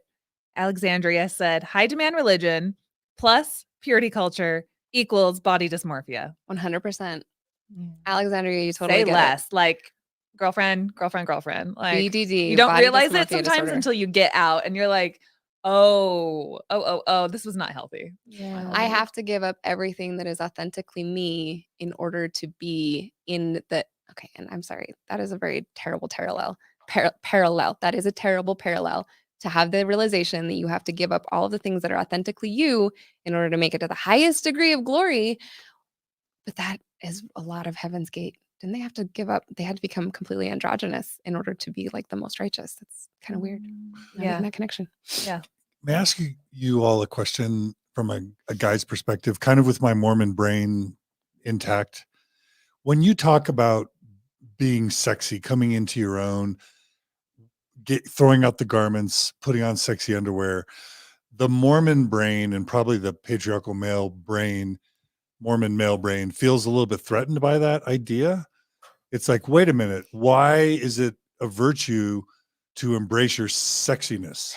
Isn't sexiness dangerous? Isn't sexiness worldliness? Isn't dressing fashion, coming into a sense of your own fashion and even your own sexiness, isn't that worldliness? Isn't that dangerous? And so if somebody's like coming to this podcast with kind of their Mormon brain on, Yeah. I can see them feeling afraid, like, then like lack of virtue, infidelity, promiscuity, all those things are in the works, destroyed marriage, infidelity, just everything. Like fire bells. Our brains are conditioned to kind of have the fire alarms go off when you're talking about sexy underwear and fashion and embracing your sexuality. Why? What would be the case? And I'd love to hear from all of you. What would be the case to a conservative thinking individual why that's a good thing? So I just have to say, being sexy, feeling sexy, and looking sexy has nothing to do with you. Has nothing to do with men, to me. Feeling sexy, being completely authentic has everything to do with when I look in the mirror, I say, okay, I feel good today. I look good. I feel good. I don't give a what anyone else thinks about what I am doing with my body. That is something that I'm owning. And to me, that is sex to me, is that it's the exclusivity. I define it. It doesn't mean it's infidelity. I am completely monogamous. I'm madly in love with my husband, but that doesn't affect whether or not I feel sexy in the world, whether or not I feel good in my own skin. So yeah, I mean, you can put labels and words on anything, but I also wanted to provide a space for my girls to express and to feel comfortable within their femininity or non-binary or wherever they end up landing on the spectrum. I wanted to give them permission to express exactly who they are. And I've come to the place where, from a conservative mindset, it is very difficult to understand the human being I am and my motivations, because I feel like very quickly they go from, well, if you're showing your skin, then you want to have sex with everybody, which has never been the case, which is not what owning your sexuality means. Owning your sexuality is being able to feel comfortable with your desire, with your passions, and being able to define that for yourself without coercion or pressure from anyone else, in my mind. Yeah. I literally cannot add anything. That was like the most like master's thesis. Please, like Yeah. somebody put that on a billboard along I-15. That was amazing. I literally have like almost nothing to add to that except for, yeah, I can understand that. That's a really good question, John. And I would have thought exactly like that just maybe 2 years ago. In that mindset that like you're like peacocking almost, or you're kind of showing like your goods, you're showing what you got because you're interested in like, having as many sexual partners as possible. And again, we have to dissect the nuance and that there's certain grains of truth. Sometimes people do wear like provocative clothes because they want to tell people that they're single and they want to show off like, this is what I look like half naked. Imagine me fully naked and like, let's get to the bedroom. Yeah, there's some people that like absolutely do that, but you have to dissect the nuance that that's not everybody. Totally. Some people can do that, some people can go through phases where they wear certain things for different reasons, And so like the most provocative I've ever dressed in my entire life was being completely Mormon, 19 years old at a club wearing a bikini, full on bikini with my friends being like, this is the craziest thing I've ever done to a club. And with like, what's her name? Twiggy? Is that what I'm thinking of? Like markings all over our body. And I got grabbed like crazy. And I had to think through what that meant, because all my Mormon conditioning was telling me, of course you're going to get grabbed. Of course you're going to get groped the whole time. Of course that's what's going to happen, you idiot. You should have covered up. And dissecting what that means is like, oh, in their mind, they thought that I was like DTF, and like, and in their mind of like, should I be able to wear whatever I want in public? So all I'm trying to say is like, I've had a lot of work to do in my brain of like, I can wear certain things for me. I can't always control the way that Mormon men, conservative men in a club, I can't always control the way that they're going to act. So I have to be secure without any opinions. Exactly. And so once you've got to that secure place, like you really come from a place of like looking in the mirror, like you said, Faith, and you're like, this is exactly how I want to look right now. Yeah. And it comes from a place of like literal nihilism almost, where it's like, I don't know if I'll have another life, but I do know that I'm 33 years old right now and I've had 3 kids and like my stomach's pretty flat. I think I'm going to show it off today. Or maybe I'm not. Just depends on the day of how I feel like it. Cause like sometimes it's hard to get out of bed. Maybe I'll feel better if I go put on a really cute top. And I'm like, couldn't do this 3 years ago. Couldn't do this when I was like 200 pounds. Couldn't do this before, but like high five, Carah. Let's go knock it out. Let's go out into the world with all of the confidence I never was able to show off before. So that's my long rant on that. Yeah. Were you going to add anything to that, Margi? If I were going to add anything, it's along the same line, but like, you know, if we're talking about sexy in sort of the way culture thinks about it, like the images that come up, I don't know. That's not what sexy is to me, you know, so it's hard for me to kind of respond in that way. The way I view like sexiness to me is being fully embodied. It's being where we come from. We're so dissociated from our own bodies. We have been taught over and over again to disconnect, so much so that for women, oftentimes, that there are months and months after just being married that they're still dissociating during sexual, you know, acts with their partner, right? Because it's so ingrained. So for me, this idea is a woman is fully embodied. She has brought her sexuality back home. It is now a part of her that she acknowledges and that she honors as being an integral part of her. And what that means to me is that your vitality and the presence and the quality of your connection to yourself and to whoever you're with shows up.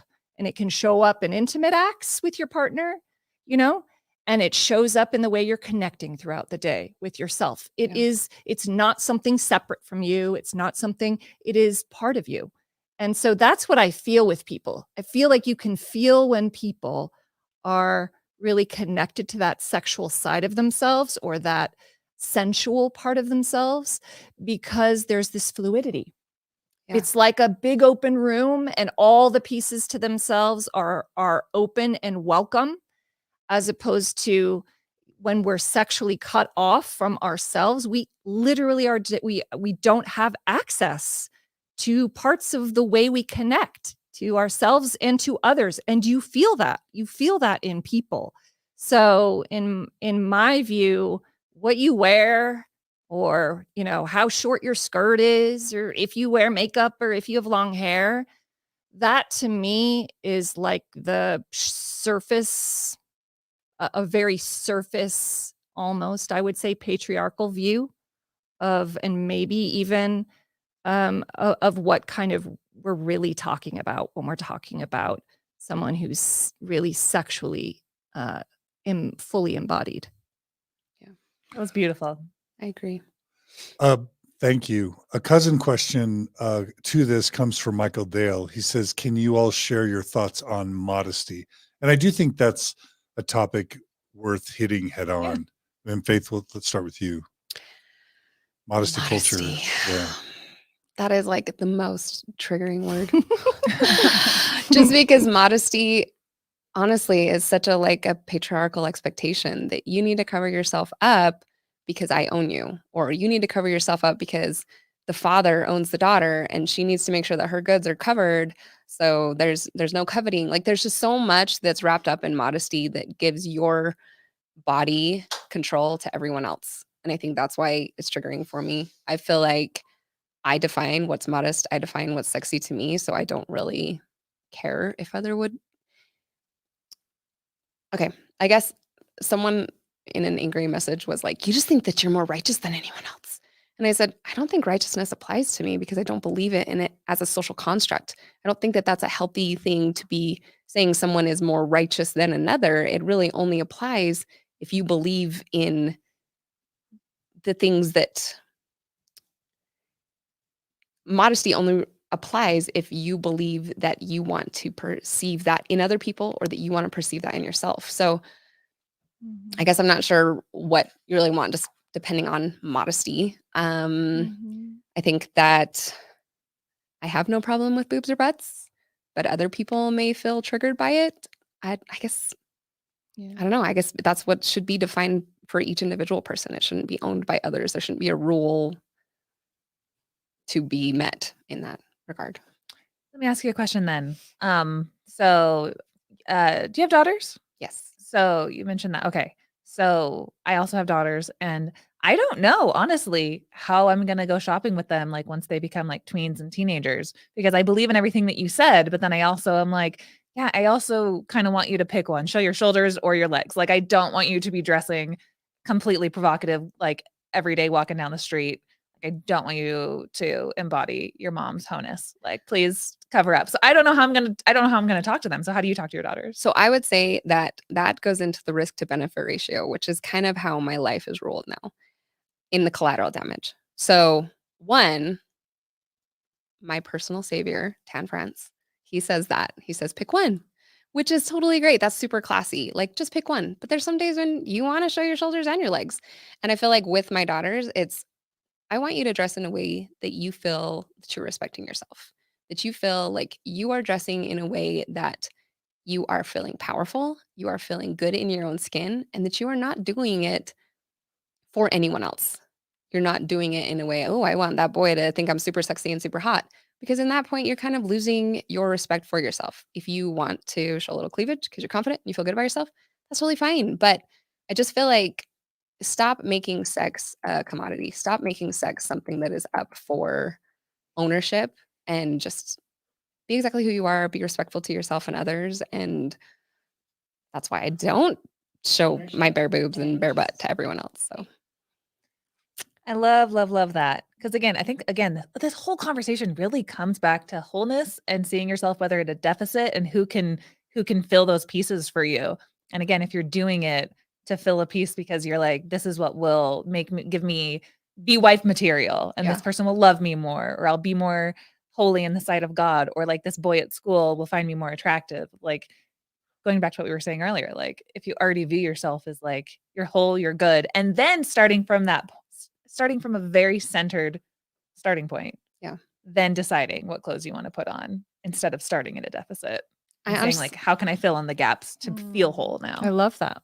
I honestly have to say too that I feel like I'm glad that you asked that question, because I feel like the way that we present ourselves in the world and the way that we express ourselves is very telling for our children. I was talking to my daughter the other day about something that was happening in the community or politically, or something that was happening that was frustrating me because she had asked the question about it. And so I gave her my perception of it and how currently it doesn't work the way it should.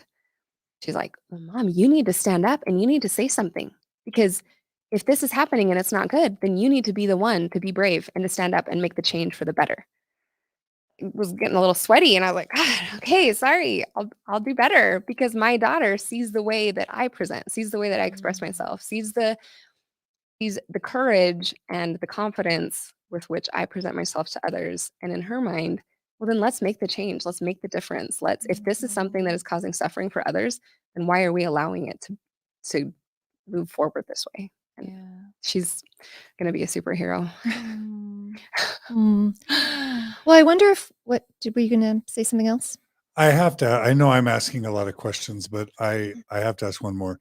What's wrong with the idea, and this is going to be triggering, what's wrong with the idea to say you need to cover up because you're going to make men have bad thoughts. And that's one version of it. And then the other is you could get harmed. You could be assaulted. And so you need to cover up to protect yourself. And can I add to that question too? Yeah, yeah. Something I still don't know the answer to is when I was 19 in that club getting groped all over the place, I saw that as, yes, I'm putting myself in harm's way. Technically, I'm doing what I want, but I know that these men are like animals in here, and just me wishing that they would act better isn't going to make them act better. And so if I don't want to get my butt grabbed when I'm out in public, I do technically need to make different choices about my wardrobe. So how can we like do what John said of like the way that you dress, you have all of these ideas about how men are going to react to it now. So what do you do with that? So okay. So I feel like in order to answer that question, you have to back up a little, because the first part of the question was, what is wrong with, sorry, Modesty. What four is- questions. When like you're kind of told that men have impure thoughts, Oh, and then okay. also that can lead to them like feeling like it's open season and that you're DTF, and that could lead to sexual assault. So in the same thought process of your thoughts are not my responsibility, your, and if I'm honest, the gross true crime stories that I've heard, it doesn't matter what you're wearing. If a guy is going to be an asshole, if a guy is going to be disgusting, they're going to do that no matter what clothes you're wearing. And even if you are wearing clothes that, they show your boobs, that is never a direct invitation. And if there is someone that is of that impression that if you are showing your legs, if you are wearing a bikini in a club, then they're a shitty individual anyway. But here's the thing. I actually had that thought when I came on here, and I knew that we would be talking about sex and we would be talking about body autonomy. I had that thought of, okay, I'm going to put myself out there. There's going to be things posted that I am talking about sex. I am a sex positive human being. There's going to be creepers online, or there's going to be disturbed individuals that are going to be like, oh, she likes sex. What kind of a society is that? And how much of this society and these thoughts do I have to take on me just because we were raised in a certain way, just because there is a floating perception of what sex is and what an invitation is, doesn't mean that has to be the way moving forward. If we as a society can respect ourselves and others enough to stand up and say, no, just because I am in a club and I am showing my legs and I'm wearing a bikini in a club. One, I would say anytime you're out in public, anytime you're in a situation, you probably shouldn't be by yourself, whether you're scantily clad or not. I think two, you need to be in a position where street smart, don't get too overly drunk, make sure that you are always in a safe situation. But I think that doesn't matter what you're wearing. You should always be in a safe situation. And I think that, again, you can't do anything about other people's thoughts. You can just do the best you can with what you have. But I think that we as a society need to do better. We need to raise our sons with better expectations. We need to raise our daughters with better expectations, and raise humans to believe that other humans have worth, that they have a soul, and that they are not something to be bastardized and used for our pleasure only. We've probably done a big disservice to both young men and young women in Mormonism to teach them that it's a girl's responsibility to manage boys' thoughts by how they Huge dress. disservice. Is that right? Totally disagree with that. That we should never have taught women that they are responsible for men's thoughts. I think Maven was on Radio Free Mormon, and she said that she felt a huge responsibility for even whether or not these men that are supposed to be virgins, that are supposed to keep themselves clean, have a huge responsibility when you do enter into a sexual relationship with someone, that you need to be their one source of pleasure. You need to be their one source of sexual experience. That's a huge amount of pressure on the boy and on the girl. It's just, Yes. I completely think that is the wrong way to teach our children. Yeah. And Yeah. Okay, great. So can we move to rebuilding a little bit? Are you ready to kind of go into Yeah. this spot? So I feel like with your narrative, we kind of got to that place where things were falling apart. You were doing some already rebuilding with love around love and gender and your body, right? Yeah. So take us to sort of what did rebuilding look like for you around specifically your body autonomy. So your relationship now with your body, how you feel about it, how you treat it. Do you want to do that one first? Rebuilding beliefs, rebuilding behaviors, rebuilding, or would you rather start with the They're all kind of sexual autonomy? intertwined. Okay, so then just make it kind of natural to you. Okay. We'll do the rebuilding of both those. Okay. So in the rebuild, we officially walked away from the church, and then the pandemic hit. And so, I mean, I was mentally out way before then. But then we officially physically went out, and then like 3 months later, the pandemic hit. And so there wasn't a huge amount of community and friendship experience. And so it was really just my husband and I trying to rebuild, just the two of us in our house with our kids.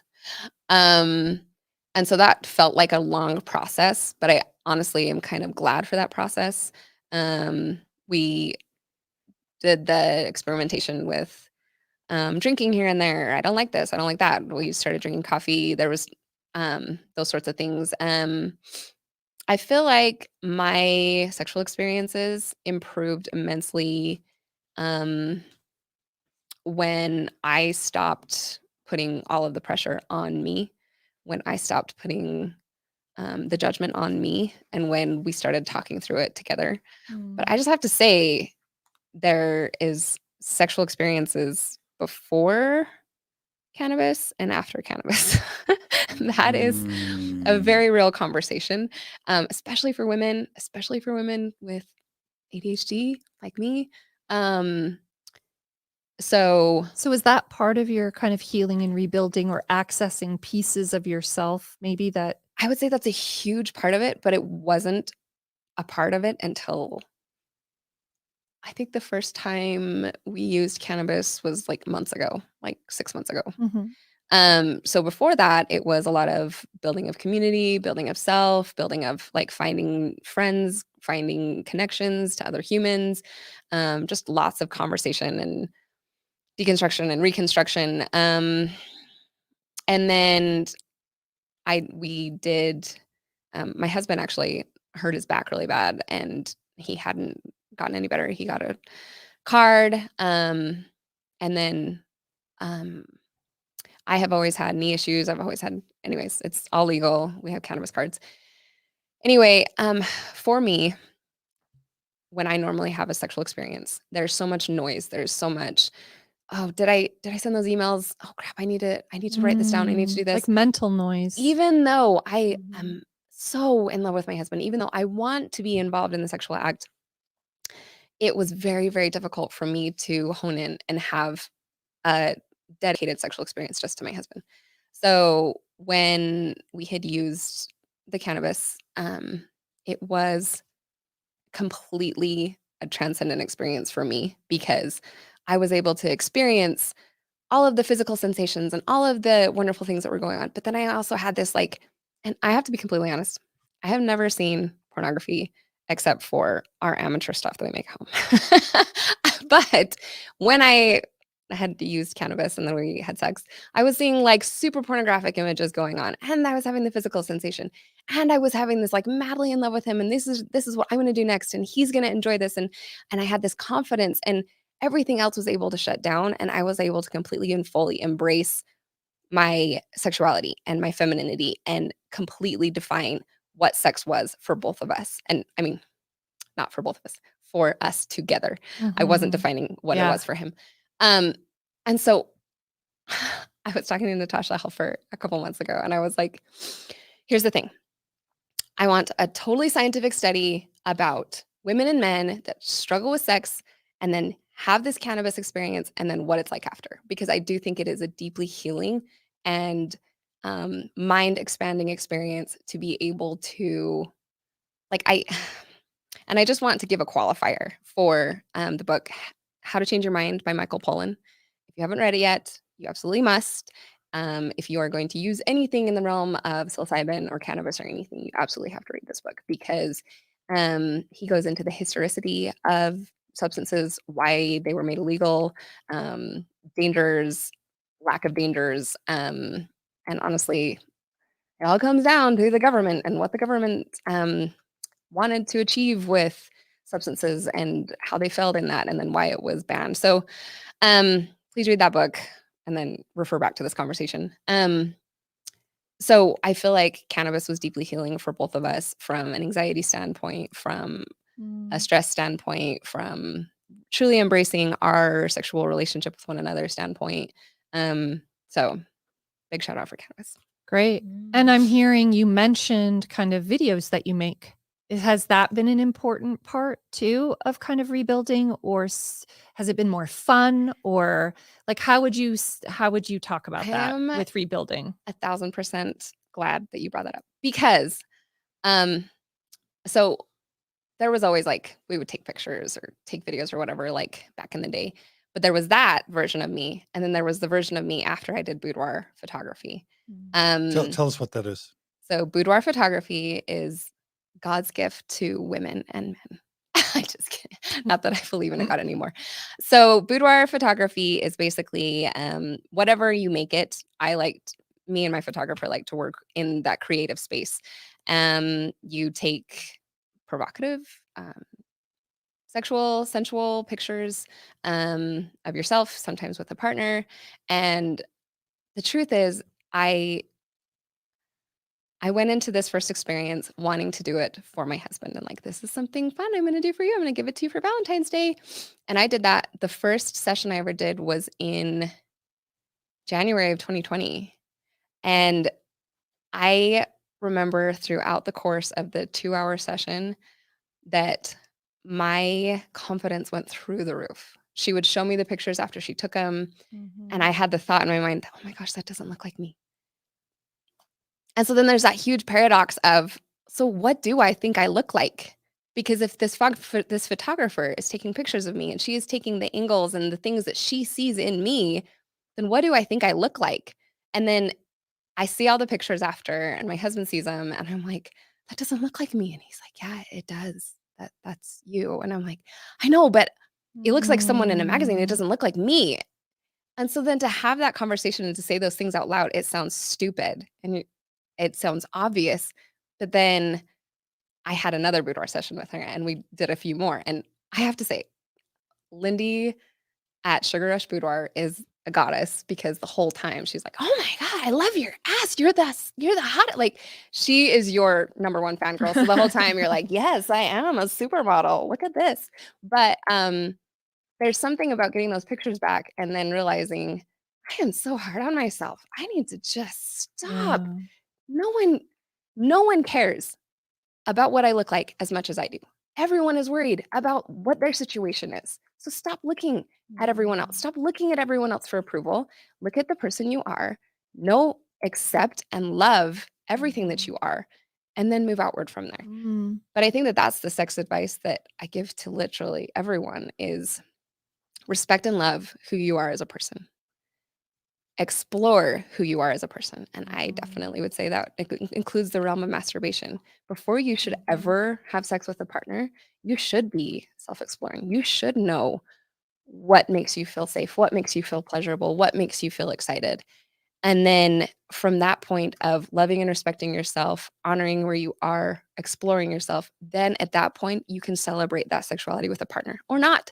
Love you it. could be totally ace. You could be totally asexual. You could be non-binary. You can choose who and when and what you do to express that sexuality, but it is because it is yours. You own it. I love it. And then you decide how to share it and how to celebrate it from there. Oh, I love that so much. Yes, because then it is grounded in you. Yes. It doesn't come First. from someone else. I should never have Yes. depended on my husband to define what sex is to me. Yeah. But that was my expectation. Well, you better know what you're going to do, because I have no idea what's going to Yeah. happen. And that would be so sad for him. Like, I feel bad for him that was his experience too. Right. Right. I think it's so interesting too that you mention, boudoir sessions and even video or something else visual, right? That Mhm. you kind of create, right? Yeah. And that you notice a disconnect even there. Yeah. that literally a disconnect between your husband is saying, no, that really does look like you, Yeah. right? And you're like, that doesn't look like me. You know, the disconnect is on so many levels. Yes. I think for us. And so what I hear is that kind of brought you face to face with yet another sense of how you view yourself Yeah. physically. It's like, Yes. wow, I really see myself in a way that I can't even recognize what I see Yes. before me. And from there, I gotta say, my performance in the videos does get better as my confidence raises. But I was telling Carah, I love to go to burlesque dance classes, and I think there's Dirtylicious, and there's different like dance classes that help you explore within your sexuality and that help you express that and enjoy moving within your own body. And I do think that taking those classes, taking them with other women, I'd go to them all the time, and I would have conversations with my friends at different events and gatherings and stuff, and they would say, "Oh my gosh, I can't believe you do that." And I say, "Let's go. Come with me. I will be your cheerleader. No one will say one negative thing about you, or they will have me to deal with. I will be your fangirl, your hype girl, and your protector in this experience." Not that Yeah. any woman needs that, but when women are coming from a very sheltered and closed off position where they have constantly told themselves, no, no, no, keep it buttoned up. No, no, no. Like, I want to be that fangirl. I want to be that cheerleader for those women. And so I do. I love to invite friends and go and have burlesque classes and say, go and dance for yourself in front of the mirror. You don't even have to do it for a partner. Just feel within your own skin. Yes. That's that fully embodied. Yes, I think dance oftentimes can offer that, right? totally. That experience. I love that too, because I think sometimes if we're looking at it like we lock our sexuality kind of up, you know, and just kind of it's in the dark, it's all locked away. Yes. I like this idea too, because I think for women, oftentimes when they do unlock it, when they do decide to kind of open it up again, it can feel scary. Yeah. It can feel like, and you're really coming face to face with programming and things you believe about yourself and ways that you know, have thought of yourself. And so I love this idea of having women help other women, where it's sort of like, hey, if you're at the door and it's looking dark and it's looking scary, come and I'll be with you for a little bit and we'll do this fun thing. Yes. We can make it fun. It's not serious and heavy where your salvation is tied to it. We're gonna just move for an hour or two. Yes. But I love that idea of, you know, if it suits you and if it feels honoring, not necessarily feeling like you're opening up that room and just gazing into the darkness and having to do it all by yourself. The thing I say more than anything to my friends is, I've got you. Just if it is something that you want, I've got you. Let's go do what you want to do. Yeah. I do boudoir sessions with my friends, and I go and cheer them on and help give them courage, because I love to see women celebrate their womanness. Yeah. I feel like, you know, we have a daughter. I don't think Maya would mind me mentioning that. We have a daughter, Maya, that does photography and does boudoir shoots and talks in particular about some Mormon women that come in for shoots and how emotional it can be in a healing way, where all of a sudden they're experiencing themselves and in a new way. Yes. And working through shame, through movement, and through kind of, you know, freeing themselves up to see themselves in a new way. Yes. And so I think it can really work for a lot of women. And seeing their quote unquote problem areas and seeing them and saying, oh, actually my butt is, it's pretty good. And oh, my thighs that I've always complained about, like, okay, they're actually not bad. I like my thighs. And I do think it's deeply, I've definitely seen her boudoir, and I think she does a beautiful job. Your daughter, Maya, I've seen the photography. She does wonderful. So I'm hearing kind of a mixture of things, right? Where we have got the cannabis component, we have kind of boudoir and images, we have dancing. Is there anything else you want to add to kind of your rebuild paradigm, where you're feeling like it was kind of a crucial element to you So going back to the How to Change Your Mind by Michael Pollan book, he talks a lot about psilocybin in that and the treatment, the medical therapy pieces of it. And so my husband and I, we felt like we were doing better than we've ever done before, but we just felt like there were still some things that were tripping us up. So I arranged for us to have a safe and medically therapeutic psilocybin experience. It wasn't a party experience at all. And we did a ton of research on it before. But it was the probably up to this point in my life, the most, I guess, spiritual, if you want to use that word, connecting, transcendent experience was when we used psilocybin and we did an immense amount of couples therapy, trauma therapy, healing in a couple of hours. My husband's experience was more turbulent than mine. I think the way that my brain chemistry works, I experienced it differently than he did. But because his experience was so turbulent, I was able to be present for him. I was able to, when he would have these panic moments, I was lucid and I was able to say, look at me, let it teach you, stay with me. And for me, so you don't get it until you do it. And so everything that I'm going to say from this point forward, people are going to be like, oh, they're a total weirdo.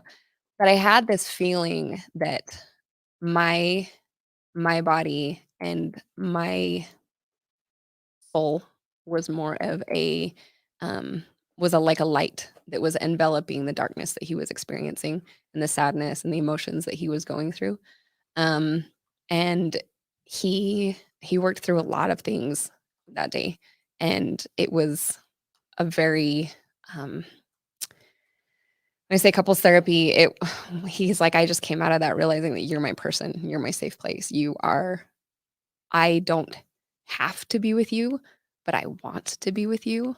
And there is something so beautiful and miraculous and human about saying, no, we're not tied together for time and all eternity, Right. but I choose to walk with you and to do this journey with you because of the person you are.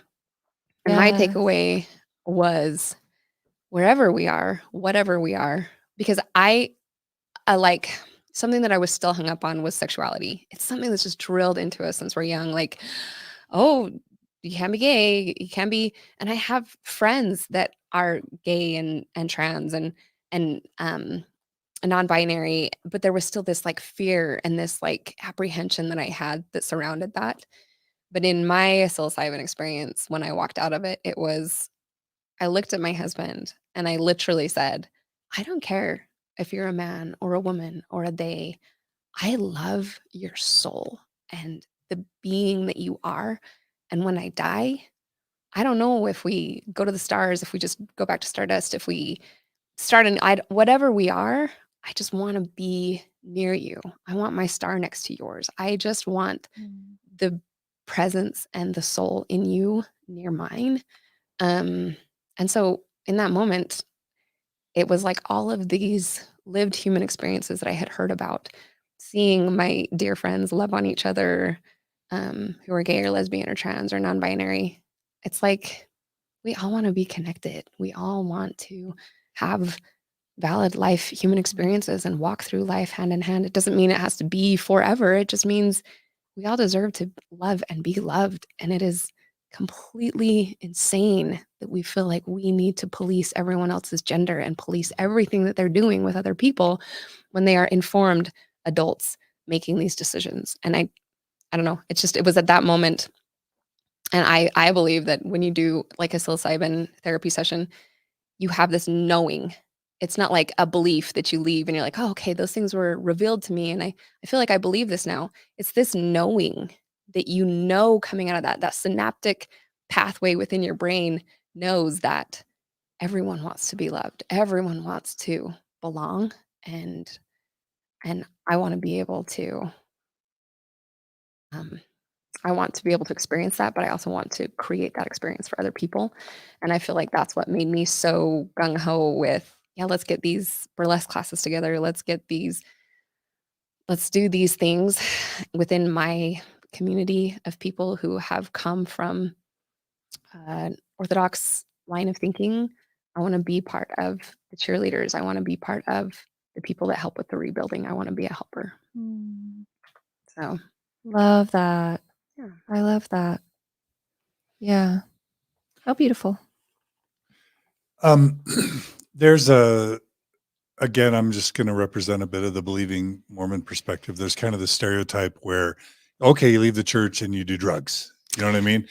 And you've mentioned both cannabis and psilocybin, which for those who don't know is mushrooms. Yeah. And I mean, I can go on my own little rant. First of all, I've never tried any of this. I haven't even tried beer. But second of all, I've read Michael Pollan's book and I've gotten educated on substances. Mhm. And it is outrageous how uneducated and disproportionate we are in our education about substances, Mhm. because unless you're talking like meth or crack or like, heroin or opiates, alcohol's right up there next to those in terms of danger. Alcohol is just as dangerous as those. Yes. Or yeah. And we don't get that. Like No. somehow it's like, well, alcohol is normalized. And so somehow that's not a big deal. And then it's like, oh my gosh, marijuana or like mushrooms, that's horrible. You're like really a druggie now, as if mushrooms are worse than alcohol. But at the same time, congratulations, you are fulfilling the stereotype of becoming a druggie as an ex-Mormon. So do you want to address that? For sure. Both cannabis and psilocybin? I'm really glad you asked that question. Yeah. Because I was actually talking to some of my friends about this, and my sweet friend Gary, he was like, there is that stereotype that, they're going to leave the church and they just leave all caution to the wind. But the truth is you leave the church and you have to ask yourself, just like I said before, that risk to benefit ratio, what is the collateral damage and what is the fullness of my life and my human experience? And so he put it in a really good way that I do believe that this is the life that I have. I don't know for sure what happens after I die, but I do know that I want to get the fullness out of my human experience. And so because of that, when it comes to things like cocaine and meth and heroin, there's a risk to benefit ratio. What is my risk with those things? Pretty high that it's going to totally F up my life. What is the risk to benefit ratio with cannabis? Well, it's been proven that it is not very addictive, that you can't overdose. Believe me, I did all this research, even in the mediums in which you take in cannabis. And then with psilocybin, again, you cannot overdose. It is not addictive. After I did the first time, I was like, I don't want to do that ever again. But in the best After way you did possible. psilocybin? Yeah. It's not that you don't ever want to do it again, because there is something that it teaches you. When you do psilocybin, it's like you are able to finally access that subconscious that so much of the time in your waking state, you're trying to quiet and you're trying to run from. All those things that you can't address in your lucid and sober state. When you are with psilocybin, it's like you're able to finally sit with yourself in a quiet space, and you're finally able to talk through those things that you've been avoiding for so long. And there's something so deeply spiritual and transcendent about that. It's like all the things that people promised that the temple would be for you. That's what psilocybin is it's you're finally getting those universe blessings and those universe revelations that are meant just for you. And there's something really beautiful about that. But to that Mormon perspective of, you're just going to go and abuse all the substances. Sure, there are definitely people who leave the church and they are very traumatized and they're very broken and they desperately cling to whatever and whoever to try and give meaning and purpose to all of it. And so for that, I'm deeply saddened because they were not privy to those healthy educational conversations around substance, around sex, around Coping. around risk to benefit. And to that, I would say you need to do your research. Don't be dumb. Be responsible about it. And honestly, for being the stereotypical, you left the church and you started using substances. One, I couldn't care less what other people's judgments or what other dogma or degree people give me in this world, because I know where I am. I know where I'm going to land, and I'm totally firm in that. But I would also say you have no idea until you know, until you have allowed yourself to be privy to those educated conversations. You have no idea, and you have no positioning to judge me for my choices and the things that I've chosen to influence my decisions. So I love, can I just say, Carah, I love how you put the psilocybin thing about the service project. Would you like to just say that really quick? Because I think it's so witty, where you think you're being invited to that thing. Yeah. So Why that is people such a good way. aren't traditionally addicted to psilocybin. Yes. Yeah. It's because I felt like, I've been offered mushrooms and I was like, I don't know when I want to go into that, a whole different spirit. I just assumed wrongfully that it was just going to be like, getting really, really high, like on marijuana. And it was just going to be a next level and I'll have more revelations, like you said, and feel more spiritual, like you said. I didn't understand that it actually is like being invited to like a church, like a ice cream social. And you're like, cool, great. And then you get there and they're like, haha, bait and switch. It's a service project, hard labor, forced hard labor. Cause you can't like get out of it sometimes once you're like, you're on the trip, you're on the journey and you're like, there's a dark, shadowy place. I didn't plan on unburying those bodies and going through like all of the evidence and unpacking all of the stuff. I was happy with leaving all of that in a shadow place. So you have to like get to work. And that's why I use them very, very sparingly. Yeah. Because it is sometimes I've had like 2 main like psilocybin trips, and this was only in the last month. So a lot of growth has been happening. Yeah. For this girl, Carah, that's before you here. So in the first one, I left feeling very whole. And the second one, I was like crying and like not crying bad in a way, like crying in like my face was just filled with tears and just, you don't want to get to a place. How many times in your life do you want to cry till you almost throw up? You're crying so hard. Yeah. You don't want to do that very often. No. It's not like fun. No. But it feels like literally 5 years of therapy, of a weekly therapy in like 6 hours. So it's very, very, could be intense, but then you have an insane amount of like realizations and healing. And so I love how you said though, like that you don't know, what was the wording you used? Like, you don't know people who would say that, who would judge and say, oh, you're a druggie now. Like you wouldn't say that if you knew exactly where I've come from. And to that other further point, if you've ever had sex on cannabis, you wouldn't knock it. Yeah. So you tried it. Yeah. I would agree. A couple quick things. David Searle, and by the way, this is not Mormon stories like endorsing drug use. John, be so proud of me. Did you know that I did that? I said this on Lizzie and Spencer's episode last week when you were gone. What'd you say? They were talking about psilocybin. And I was like, I have John Dehlin's voice in my head right now saying Mormon Stories does not endorse anything. Please pick and choose and be educated. So anyway, I knew this is what we have to do. Yeah. I mean, on the one hand, a lot of the stuff is illegal still. Not cannabis if it's, I guess, medical in Utah, but so we're not encouraging people to break the law. And I'm not saying that because I'm afraid. I just want to be respectful. But it's something that post-Mormons are really doing and the world is doing. Yeah. And so to just pretend like it doesn't exist and not talk about it, like I don't know if I have a close friend who hasn't tried psilocybin, cannabis, and probably LSD, like that's just almost everyone I know. So John Dehlin runs with a very normal ex-Mormon crowd. No, I mean, we're just really rowdy.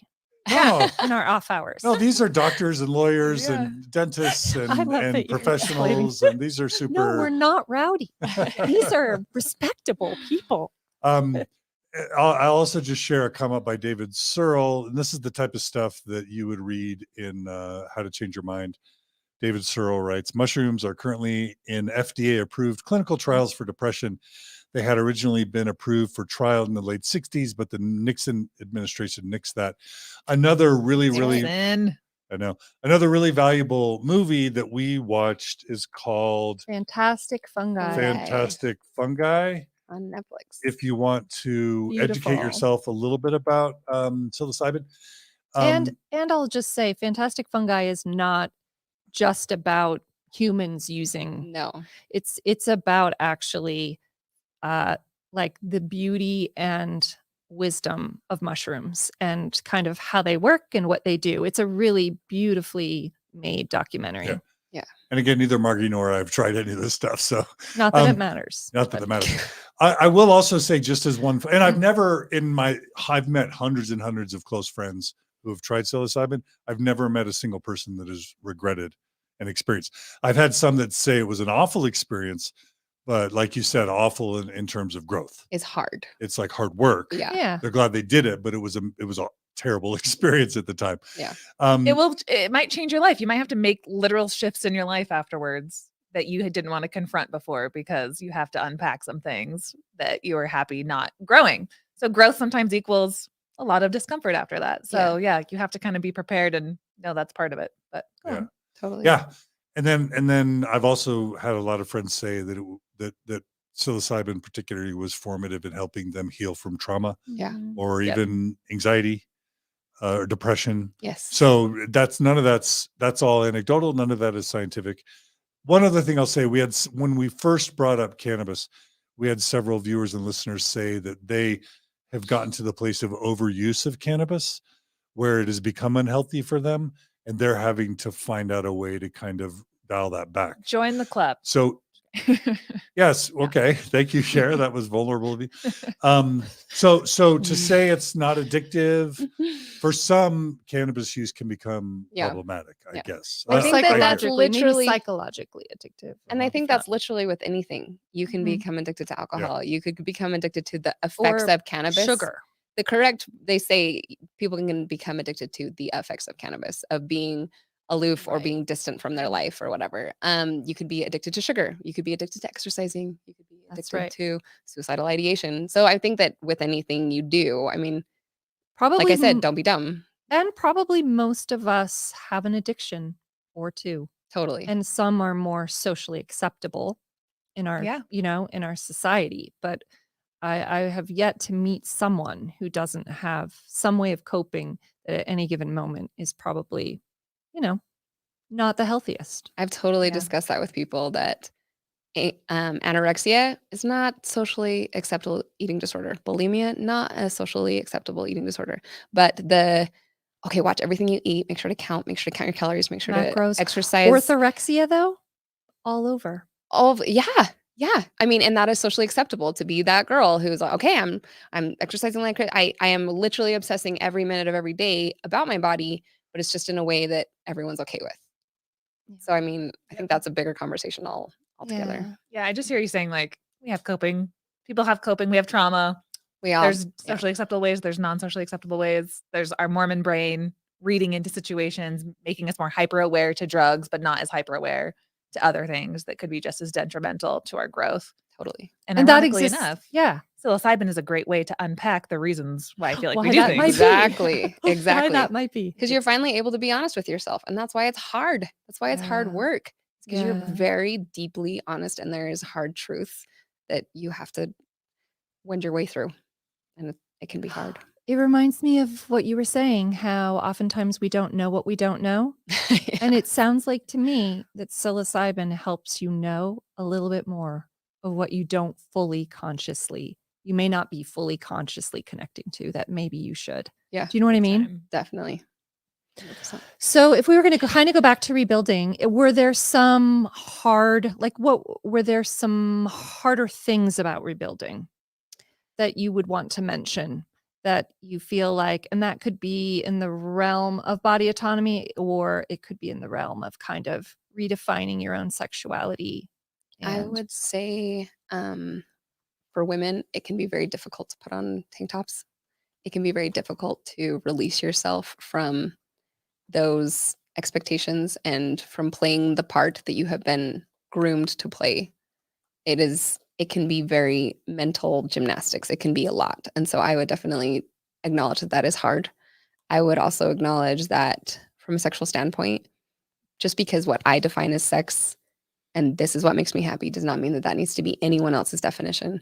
You could just like soft and gentle and wonderful experiences. You could prefer sexual experiences that may sting a little bit. You could have like everyone else's definition of sex. Do not ever feel pressured to have to ever push yourself into a mold ever again. We've done that. Let's not do that again. I would also say that in this life moving forward, I have come to the place of, even like politically and within my community, what is the option moving forward that has the least amount of collateral damage, that does the least amount of broken hearts, broken families, causing the least amount of pain? Because I think that there's a lot of things being discussed in the world right now that are unfortunate in the expectation that everyone have a monotheistic way of thinking. And I think that that's dangerous. And moving forward, it makes me want to pause and always ask, why do we believe this way? And moving forward, how do we want to adjust in order to make sure that there are more safe places for everyone? Okay, yeah.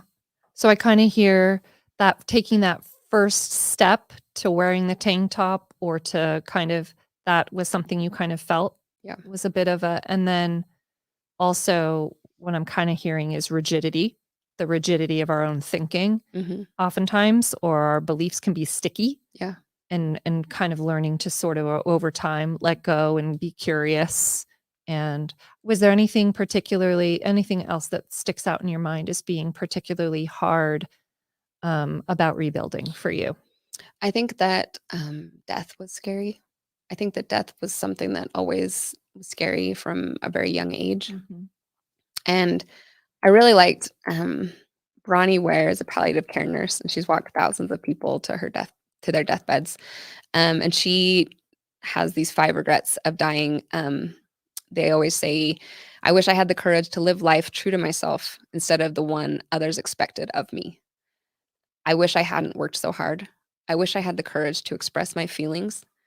I wish I had stayed in touch with my friends. And I wish I had let myself be happier. And so I feel like because death was such a fear of mine, even after I had deconstructed, because I mean, we have a roadmap. We know exactly what's going to happen until we walk away from this orthodox belief that has ruled our thoughts of death. I came to the piece of, I will make the very most loving, most connected, most light-filled life experience that I can. Do I have a hope that there's something? Do I have a hope that there's goodness after we die? Sure, I think everyone does. But I want to make the most of my human experience in a way that I don't want to have to fear death when I get to that place. I know that I've lived a life that I'm really proud of, and that I feel like I've experienced and had the pureness and fullness of joy while being alive. And so I don't have fear going to the grave. But even in that, I'm comfortable with discussing that with people. I'm comfortable with discussing different avenues and the therapies to do that. I know that, hate to be that guy, but with psilocybin, they actually use it in terminal cancer patients because it helps them, give them a knowing of safety and connection to their being and to the universe. And so it makes it so those who know that they are going to pass away soon, they don't have to fear it, because it gives peace. Have there been any kind of harder moments around body autonomy? Because I just feel like sometimes that the conditioning we receive around our bodies and can be kind of sticky.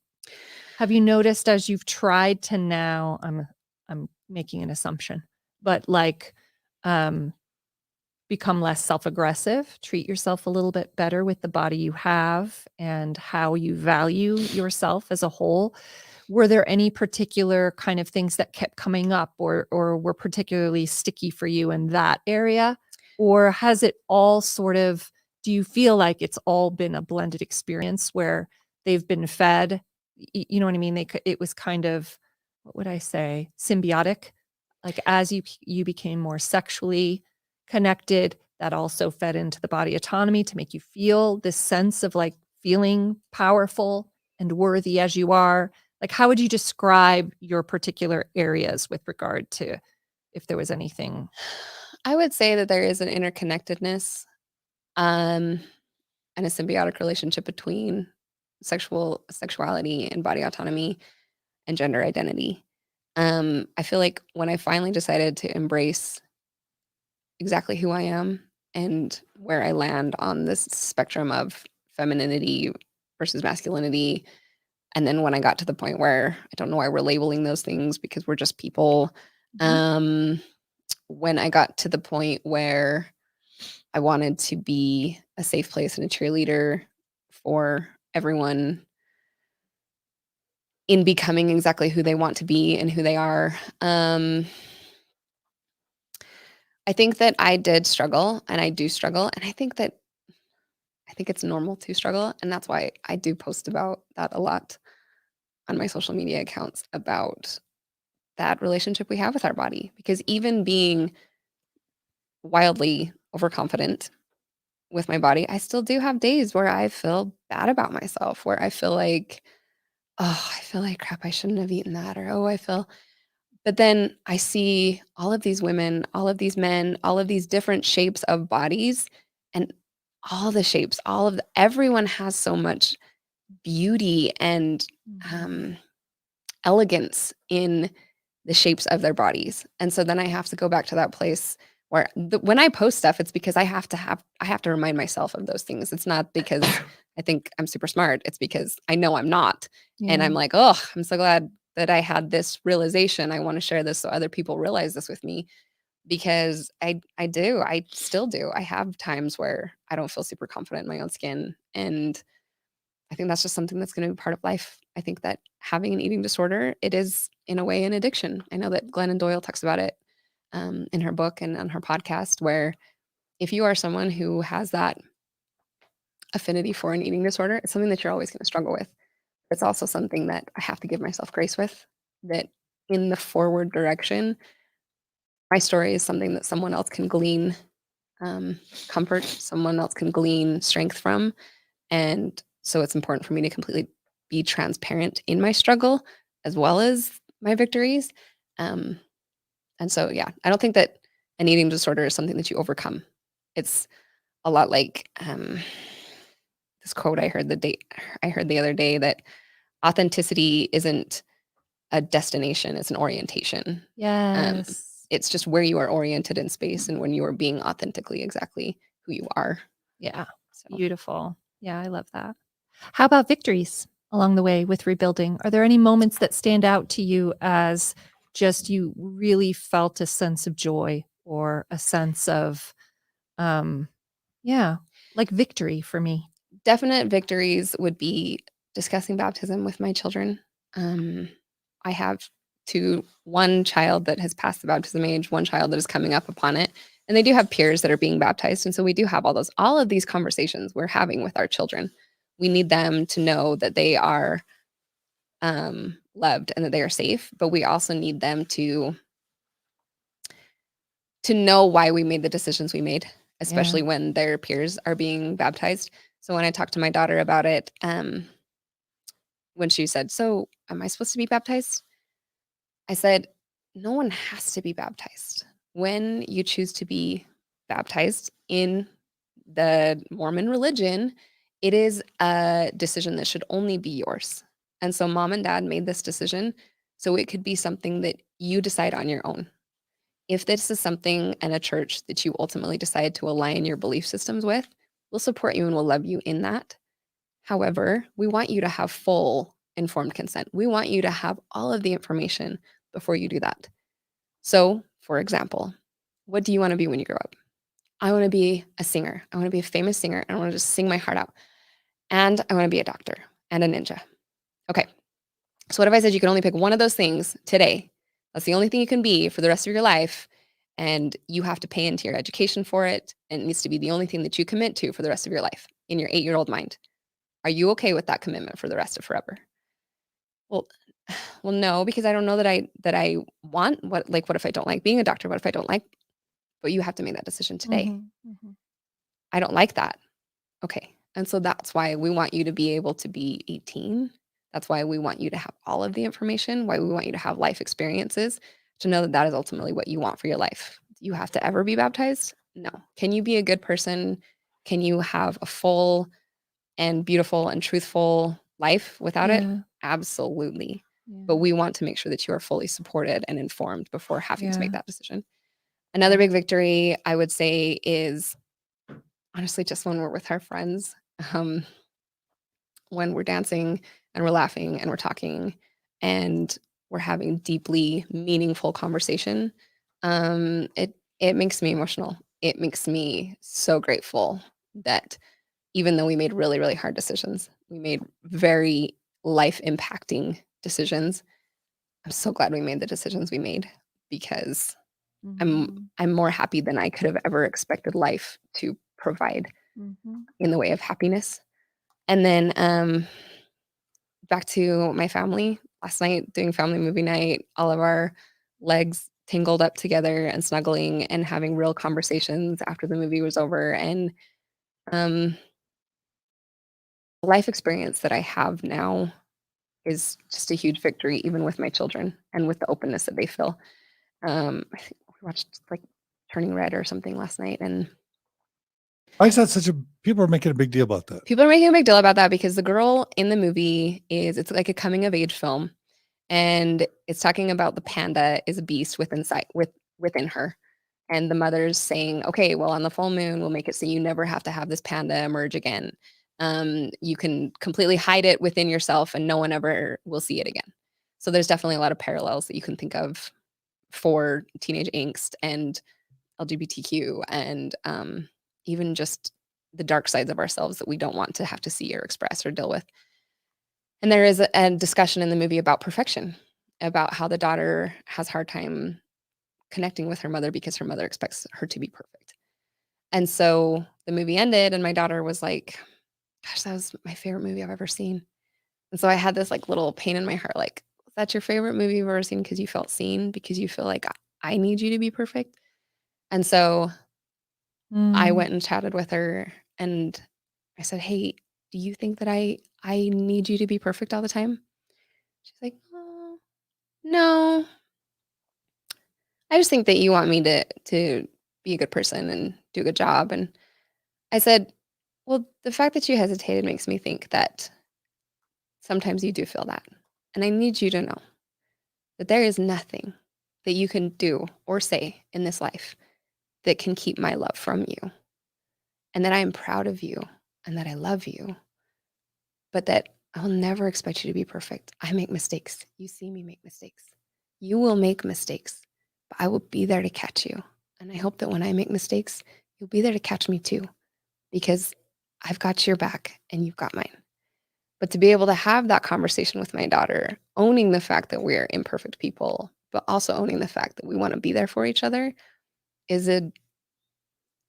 not a conversation that I think that I could have had before. It would have been like, well, your savior wants you to be perfect. And Yeah. like, I Yeah. understand that line of thinking because I have held that line of thinking, but holding the line of thinking that I have now feels more genuine and pure and healthy Mhm. than anything else I've ever held on to my whole life. And so Yeah.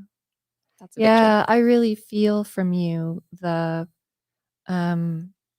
the joy and the love around parenting, that your parenting world has really changed and how you're showing up, how you connect with your kids, the authenticity that you have in your connection with yourself.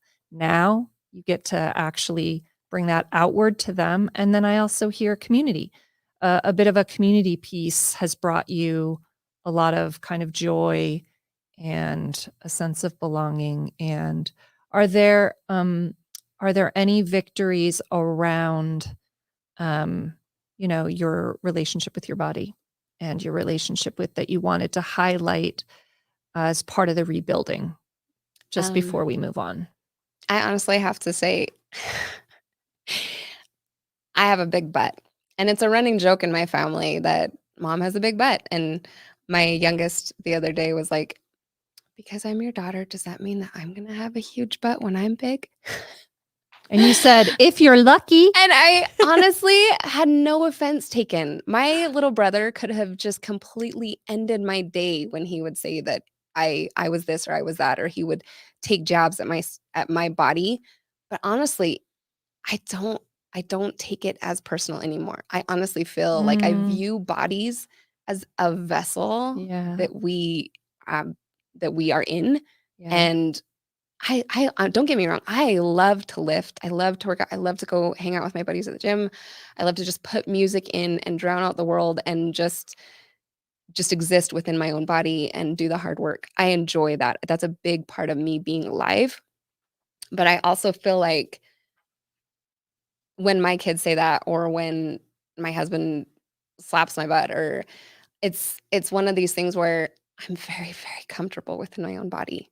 And I do post pictures online of my body, and I do know, and I totally fully acknowledge that I have had 3 kids, that I don't have a supermodel body, and I don't care if people don't like what they see. And being able to have that confidence and ownership of my body feels really good. Yeah. And I Yeah. hope that it doesn't come off narcissistic. I hope that it comes off knowing that I am not the ideal, but also saying out loud, when I see another woman, or when another woman is feeling down on her body, and when I compliment her, or man, and I compliment them, I'm deeply genuine in that compliment, saying, you are a very striking individual. You are a very beautiful, you have this, or you have that. And not even just physical, but your personality, or this or that. Yeah. Like I'm very much into celebrating people in their unique Yeah. humanity. And so I feel like it makes me more confident within my own skin too. Yeah. Yeah. It's beautiful. Yeah. I feel so connected to that, because I was like, when you say you have 3 kids, I was like, I have 3 kids. Like, I have, And you're 33 and I'm 33. I didn't know that too. Like, oh my gosh, we have so many connections. But just the idea that, like, when you said that about, like, yeah, your body's not the ideal. Like, I don't even want us to even say, that there even is an ideal. Screw Because that. who defines that? Who defines agree. that? Exactly. For one. And then 2, it comes back to this again, this idea from childhood that we deal with of, like, this, like, the ideal, quote unquote, is like this virginal body that's never had any battle wounds. Yes. It doesn't have any stretch marks. It's never been through shit in its life. And, like, what I'm attracted to is, like, somebody, like, more like Margi, how old are you? If you don't mind saying, like, I am like, 50. 50. Ow! Like, when I see Margi represents, like, a lifetime of knowledge and, like, growth and beauty and stuff Yes. that, like, an 18-year-old hot bod doesn't. And so, like, I Yes. just wish, from everything you said, it's just like, if anyone out there is just feeling like, I don't look like this, not only is comparison the thief of joy, but, like, be attracted to yourself and the body that has taken you through life. Exactly. Like, this body has done so many things, this brain has done so many things, and it doesn't have to, like, fit within any kind of, like, adorable, tight, virginal package. Anyone who would be attracted to that, Yeah. I don't even like that person. Exactly. Exactly. You Yeah. have no space in your life for someone who is that shallow. No. I agree. Totally. Yeah. And I just think that I actually have posts that literally say that exactly, where I have Dude. looked down at my legs and I'm like, yeah, they're bigger, they're thick, but they've carried me through hating them. And they've carried all 3 of my babies. Mhm. And they have carried me up and down mountains. They've carried me through half marathons. And who defines beauty? Who defines ideal? No, like, no one should be defining that for anyone. And so when I look at my legs, they're mine. They're strong, they're powerful, they're thick, and they're mine. And that's all that needs to be said. Yeah. Yeah. Love it. I feel like after I walk out of here, everyone's gonna be like looking at my legs. Yeah. Do you want to show your shoes while we're Oh at my it? gosh. Do you guys want to see my shoes? Okay, where's the camera? Oh my gosh. Look at those. They're like purple fuchsia. Perfect for today. I was gonna do a high kick when My we turn. sing. Yes. Oh my God, you Feet. guys. Oh, I don't know if you Carah. want to, your donations to Mormon Stories are going to go through the roof with this. Birkenstocks with The socks. socks. With my, And it has like the toe. I love that there is a That's toe in dedication. it. yeah. It was very, very But fun. what We are just your- killed everyone's libido with that. Sorry. But Carah, that was awesome. And Faith, so thank Authenticity, you, people. Carah. Authenticity. Authentic. And Faith, you had mentioned you want to show your shoes. So what was that about? Oh, just because I feel like part of being authentically who I am, I do love to express myself. I love the outlandish makeup. I love super bold lips. I love really obnoxious pops of color. And I also wanted to sing Let's Talk About Sex by Salt and Pepper. You want to do it And now?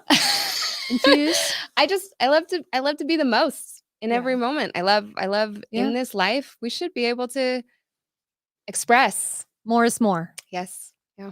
So that's why I want to show my shoes, because they complete the whole outfit. I love that. Beautiful head to toe, Oh. inside and out. Thank you. Right back at you. True that. True that. Okay, so another is just resources. Are there particular resources in your rebuilding that you wanted to mention that were particularly helpful? Absolutely. So I actually noted Fantastic Fungi. They note a lot about Paul Stamets. He is the man about mushrooms. The How to Change Your Mind by Michael Pollan. Sex at Dawn by Christopher Ryan and Casilda Jetha. I know how to read, but I don't know how to read. Anyway, Sex at Dawn, Come As You Are by Emily Nagoski. Yeah. One of her best quotes that I absolutely love. She says, "To revel in our own sexual pleasure is an act of rebellion against the expectation placed before us in this life. Reveling in your own sexual pleasure can be your personal revolution." Just murdered that, but she is amazing. I would say don't expect people to rally with you.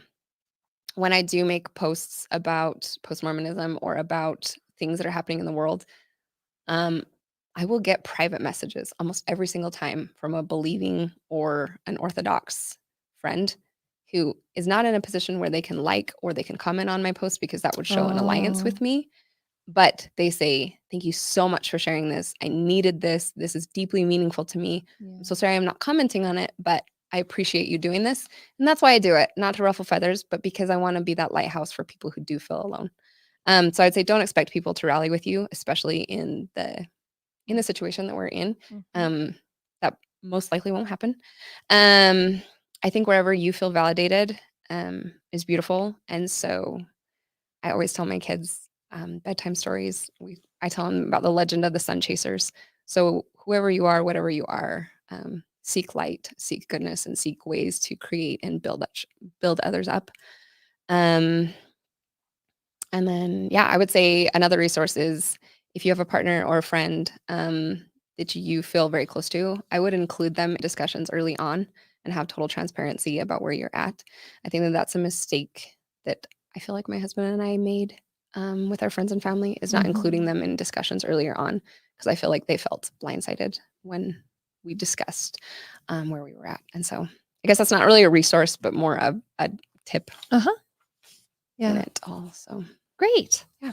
That sounds great. I have a question. What have tattoos meant to you? Because that's another, some people are like, that's the Mormon in some people is just like, no, that's bad. And then others, that's a really important part of their expression. Can I just tell you about my tattoo experience? So I do have tattoos. I have put a deposit down for another very large one. I love the expression and the ability to choose to mark my body and choose to mark moments and experiences in my life. And it is something that you can take with you. Tattoo artists say that as a joke, like it's one of the only things you can take with you to the grave. But these are memories and experiences and things that are deeply meaningful to me that I get to mark my body with. Yes, I have stretch marks, and they're a sign of life. They're a mark that is a life experience, not just from growing babies, but also from growing and expanding within my own skin. But I do love tattoos. I love the meaning behind them. I love the cultural and the tribal meaning behind them. But this story is hated by my believing friends and family. When I got the tattoo on my back, I got it for my family. And I got it from Rap Arse at Prohibition Inc. And I sat in that tattoo parlor and I chatted with him and the other owner and the owner. And it was honestly, up to that point, one of the most spiritual experiences I'd ever had. We had talked about our differing beliefs, and they were talking about how tattoo artists a lot of times act as therapists, because when people get tattoos, they are marking either having gone through something immense, or they want to commemorate something that is very important, or someone that has been very important in their life. And so he had said, yeah, at one point in my life, I wanted to study to become a priest. And then life directions and everything kind of went a different way. But he's like, I feel like I do just as much good and just as much human connection and connecting to love and other beings by having someone trust me enough to place a mark on their body, but then being part of their story in that way is such an immense blessing as a tattoo artist. And then when we were talking about it, I'm like, yeah, that's crazy. I've never met you before. I've seen some of your work. I've seen your portfolio. I mean, let's be honest, I'm a total nerd, and I study extensively before I make any big decisions. But I don't know you, but I'm trusting you to put a mark on my body that I'm always going to have. And there's a very sacred relationship in that. And so I do love that aspect of it. I love the tribal meaning of it. And yeah, I don't think tattoos are something to be feared, but I'm not going to lie. If I'm in a situation where I'm in a predominantly female Mormon situation and I am wearing a top that shows all my tattoos, I feel like I am avoided, and that is my preference. Because I don't know. I it's okay to be not messed with, I guess. I guess not avoided, but It's like a filter. You have like Yeah. this filter where it's like the people who come to me, exactly. I have this sense that you Exactly. can see me with, you know what I mean? You can still see me as yeah, I totally understand This that. is exactly who I am. And Yeah. you coming into it, you can see this. This is who I am. This is how I express myself. And you wanting to be my friend or be connected to me in this moment, this is who I am. And so I do think it's like a natural filter Yeah. for people. So Yeah. Well, as we're wrapping up, I was curious if you would take a moment, like if you were going to kind of describe now. So, Faith now looking at body autonomy and looking at your sexuality piece, how would you describe if we were to drop in now? So, thriving Faith in these areas as opposed to where we started, kind of pre-transition. What's the difference? Do you feel healthier? Like what if you were to kind of describe, this is why I feel like I'm thriving. This is what it looks like, and this is what it feels like. Does that make sense? my ultimate thrive story is I have no fear surrounding sexuality. I have no fear defending sexuality. Mm. And I am an advocate for those on every part of the spectrum, whether you're straight, whether you're gay, whether you're cis, whether you're non-binary, whether you're ace, I feel like an advocate, and I will ruthlessly defend their position. And I will also say that we apologize too much. I used to be, oh, I'm sorry. Like I was literally in the grocery store and I would just be in someone's way when they were trying to look at a grocery. And oh my gosh, I'm so sorry. I'm so sorry. Oh, I'm so sorry. Like I spent the first 30 years of my life literally apologizing just for holding space in the world. And the person I am now, I would never intentionally hurt anyone. But that is the only time when I feel like I do need to apologize, is if, hey, I am so sorry. I did step on your toe. That was not intentional. But I have tried to be more choosy about the times when I apologize, because I feel like that is, and I've talked to many women that feel like that is just kind of a thing that women do, is they just apologize. It's just their way of being in the world. And so I feel like I'm confident enough in my own skin that I want to stand and be counted for exactly who I am, not for the content of my underwear, not for how many service projects I've done, not for how many callings I've held, but just because of the person I am and the people I love. Yeah. So Beautiful. that's where I'm thriving. Well, if people want more faith, which we would totally get that. I get that. Where can they find more faith? I'm on Instagram, just Faith Erickson, or Facebook. I have a TikTok. I have only made one video. It's Sacrilegious Faith on TikTok, because I thought that it was a funny name at the time. And yeah, I'm around. So if you want to come to a burlesque class with us, told Carah she needs to come. What are Wow. those? What do you do those regularly? So I or- don't lead them. Oh God, that would be amazing if I did. But I fangirl. I have a couple friends who are aerialists and professional burlesque dancers, and I keep their classes busy. So I mean, you can, if you have a Vasa membership, they have a Dirty Licious class, Millennium Dance Complex, Rosie Winter. If you want to watch a burlesque show, Prohibition in Murray is a great show to go see.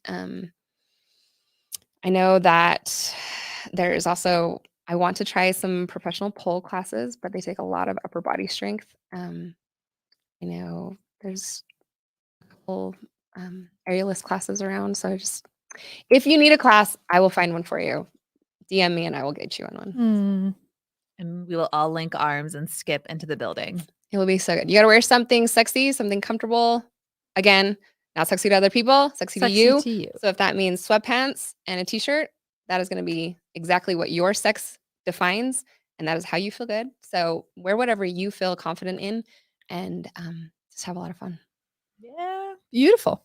What is your Instagram handle? I think it's just Faith Erickson. No, like underscore or anything underline. What does that mean? Carah, what is that? An underscore?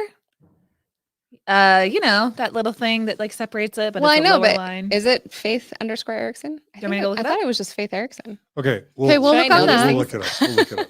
We'll look on that. We want to include it in the show notes. Oh, okay, yeah. I'll get that. So we'll provide that link for people, maybe so that you can be. But can we just say what a gift it has been to witness your Thrive story? Thank you for trusting us with it. Thank you for sharing it here. How are you feeling? Thank you so Post-interview, much. how you doing? Okay, so I got in here and I was literally shaking walking in the door, and I was No. angry about it because I don't get nervous. It's like something that I'm like, I do events professionally for a living, and so I take on a lot. And so I was like, why am I so nervous?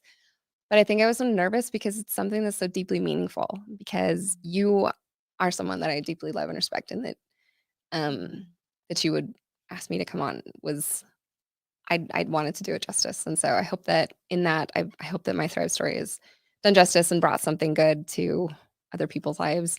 And after having said and done all the things, I'm really glad that I came. I'm really glad that I've been able to speak the words on my heart. So thank you so much for having me, honestly. Yeah, thanks for Thank being you. so vulnerable. And you were so articulate in so many things. I was just like, she's finishing the sentences in my brain. It's like, yes. And also everyone, all the commenters, thank you everyone for sticking around in the chat. Like people really, really loved and connected with a lot of things you had to say, everything you had to say. So That makes yeah, you're a beautiful speaker, beautiful inside and out. Yes. Got it. Thank you so much. Thank you. Big love. Big love. Thank you. Well, thank you everyone for joining us for another episode of Thrive Stories. And we will be seeing you next week, actually, for another Thrive story. And happy thriving.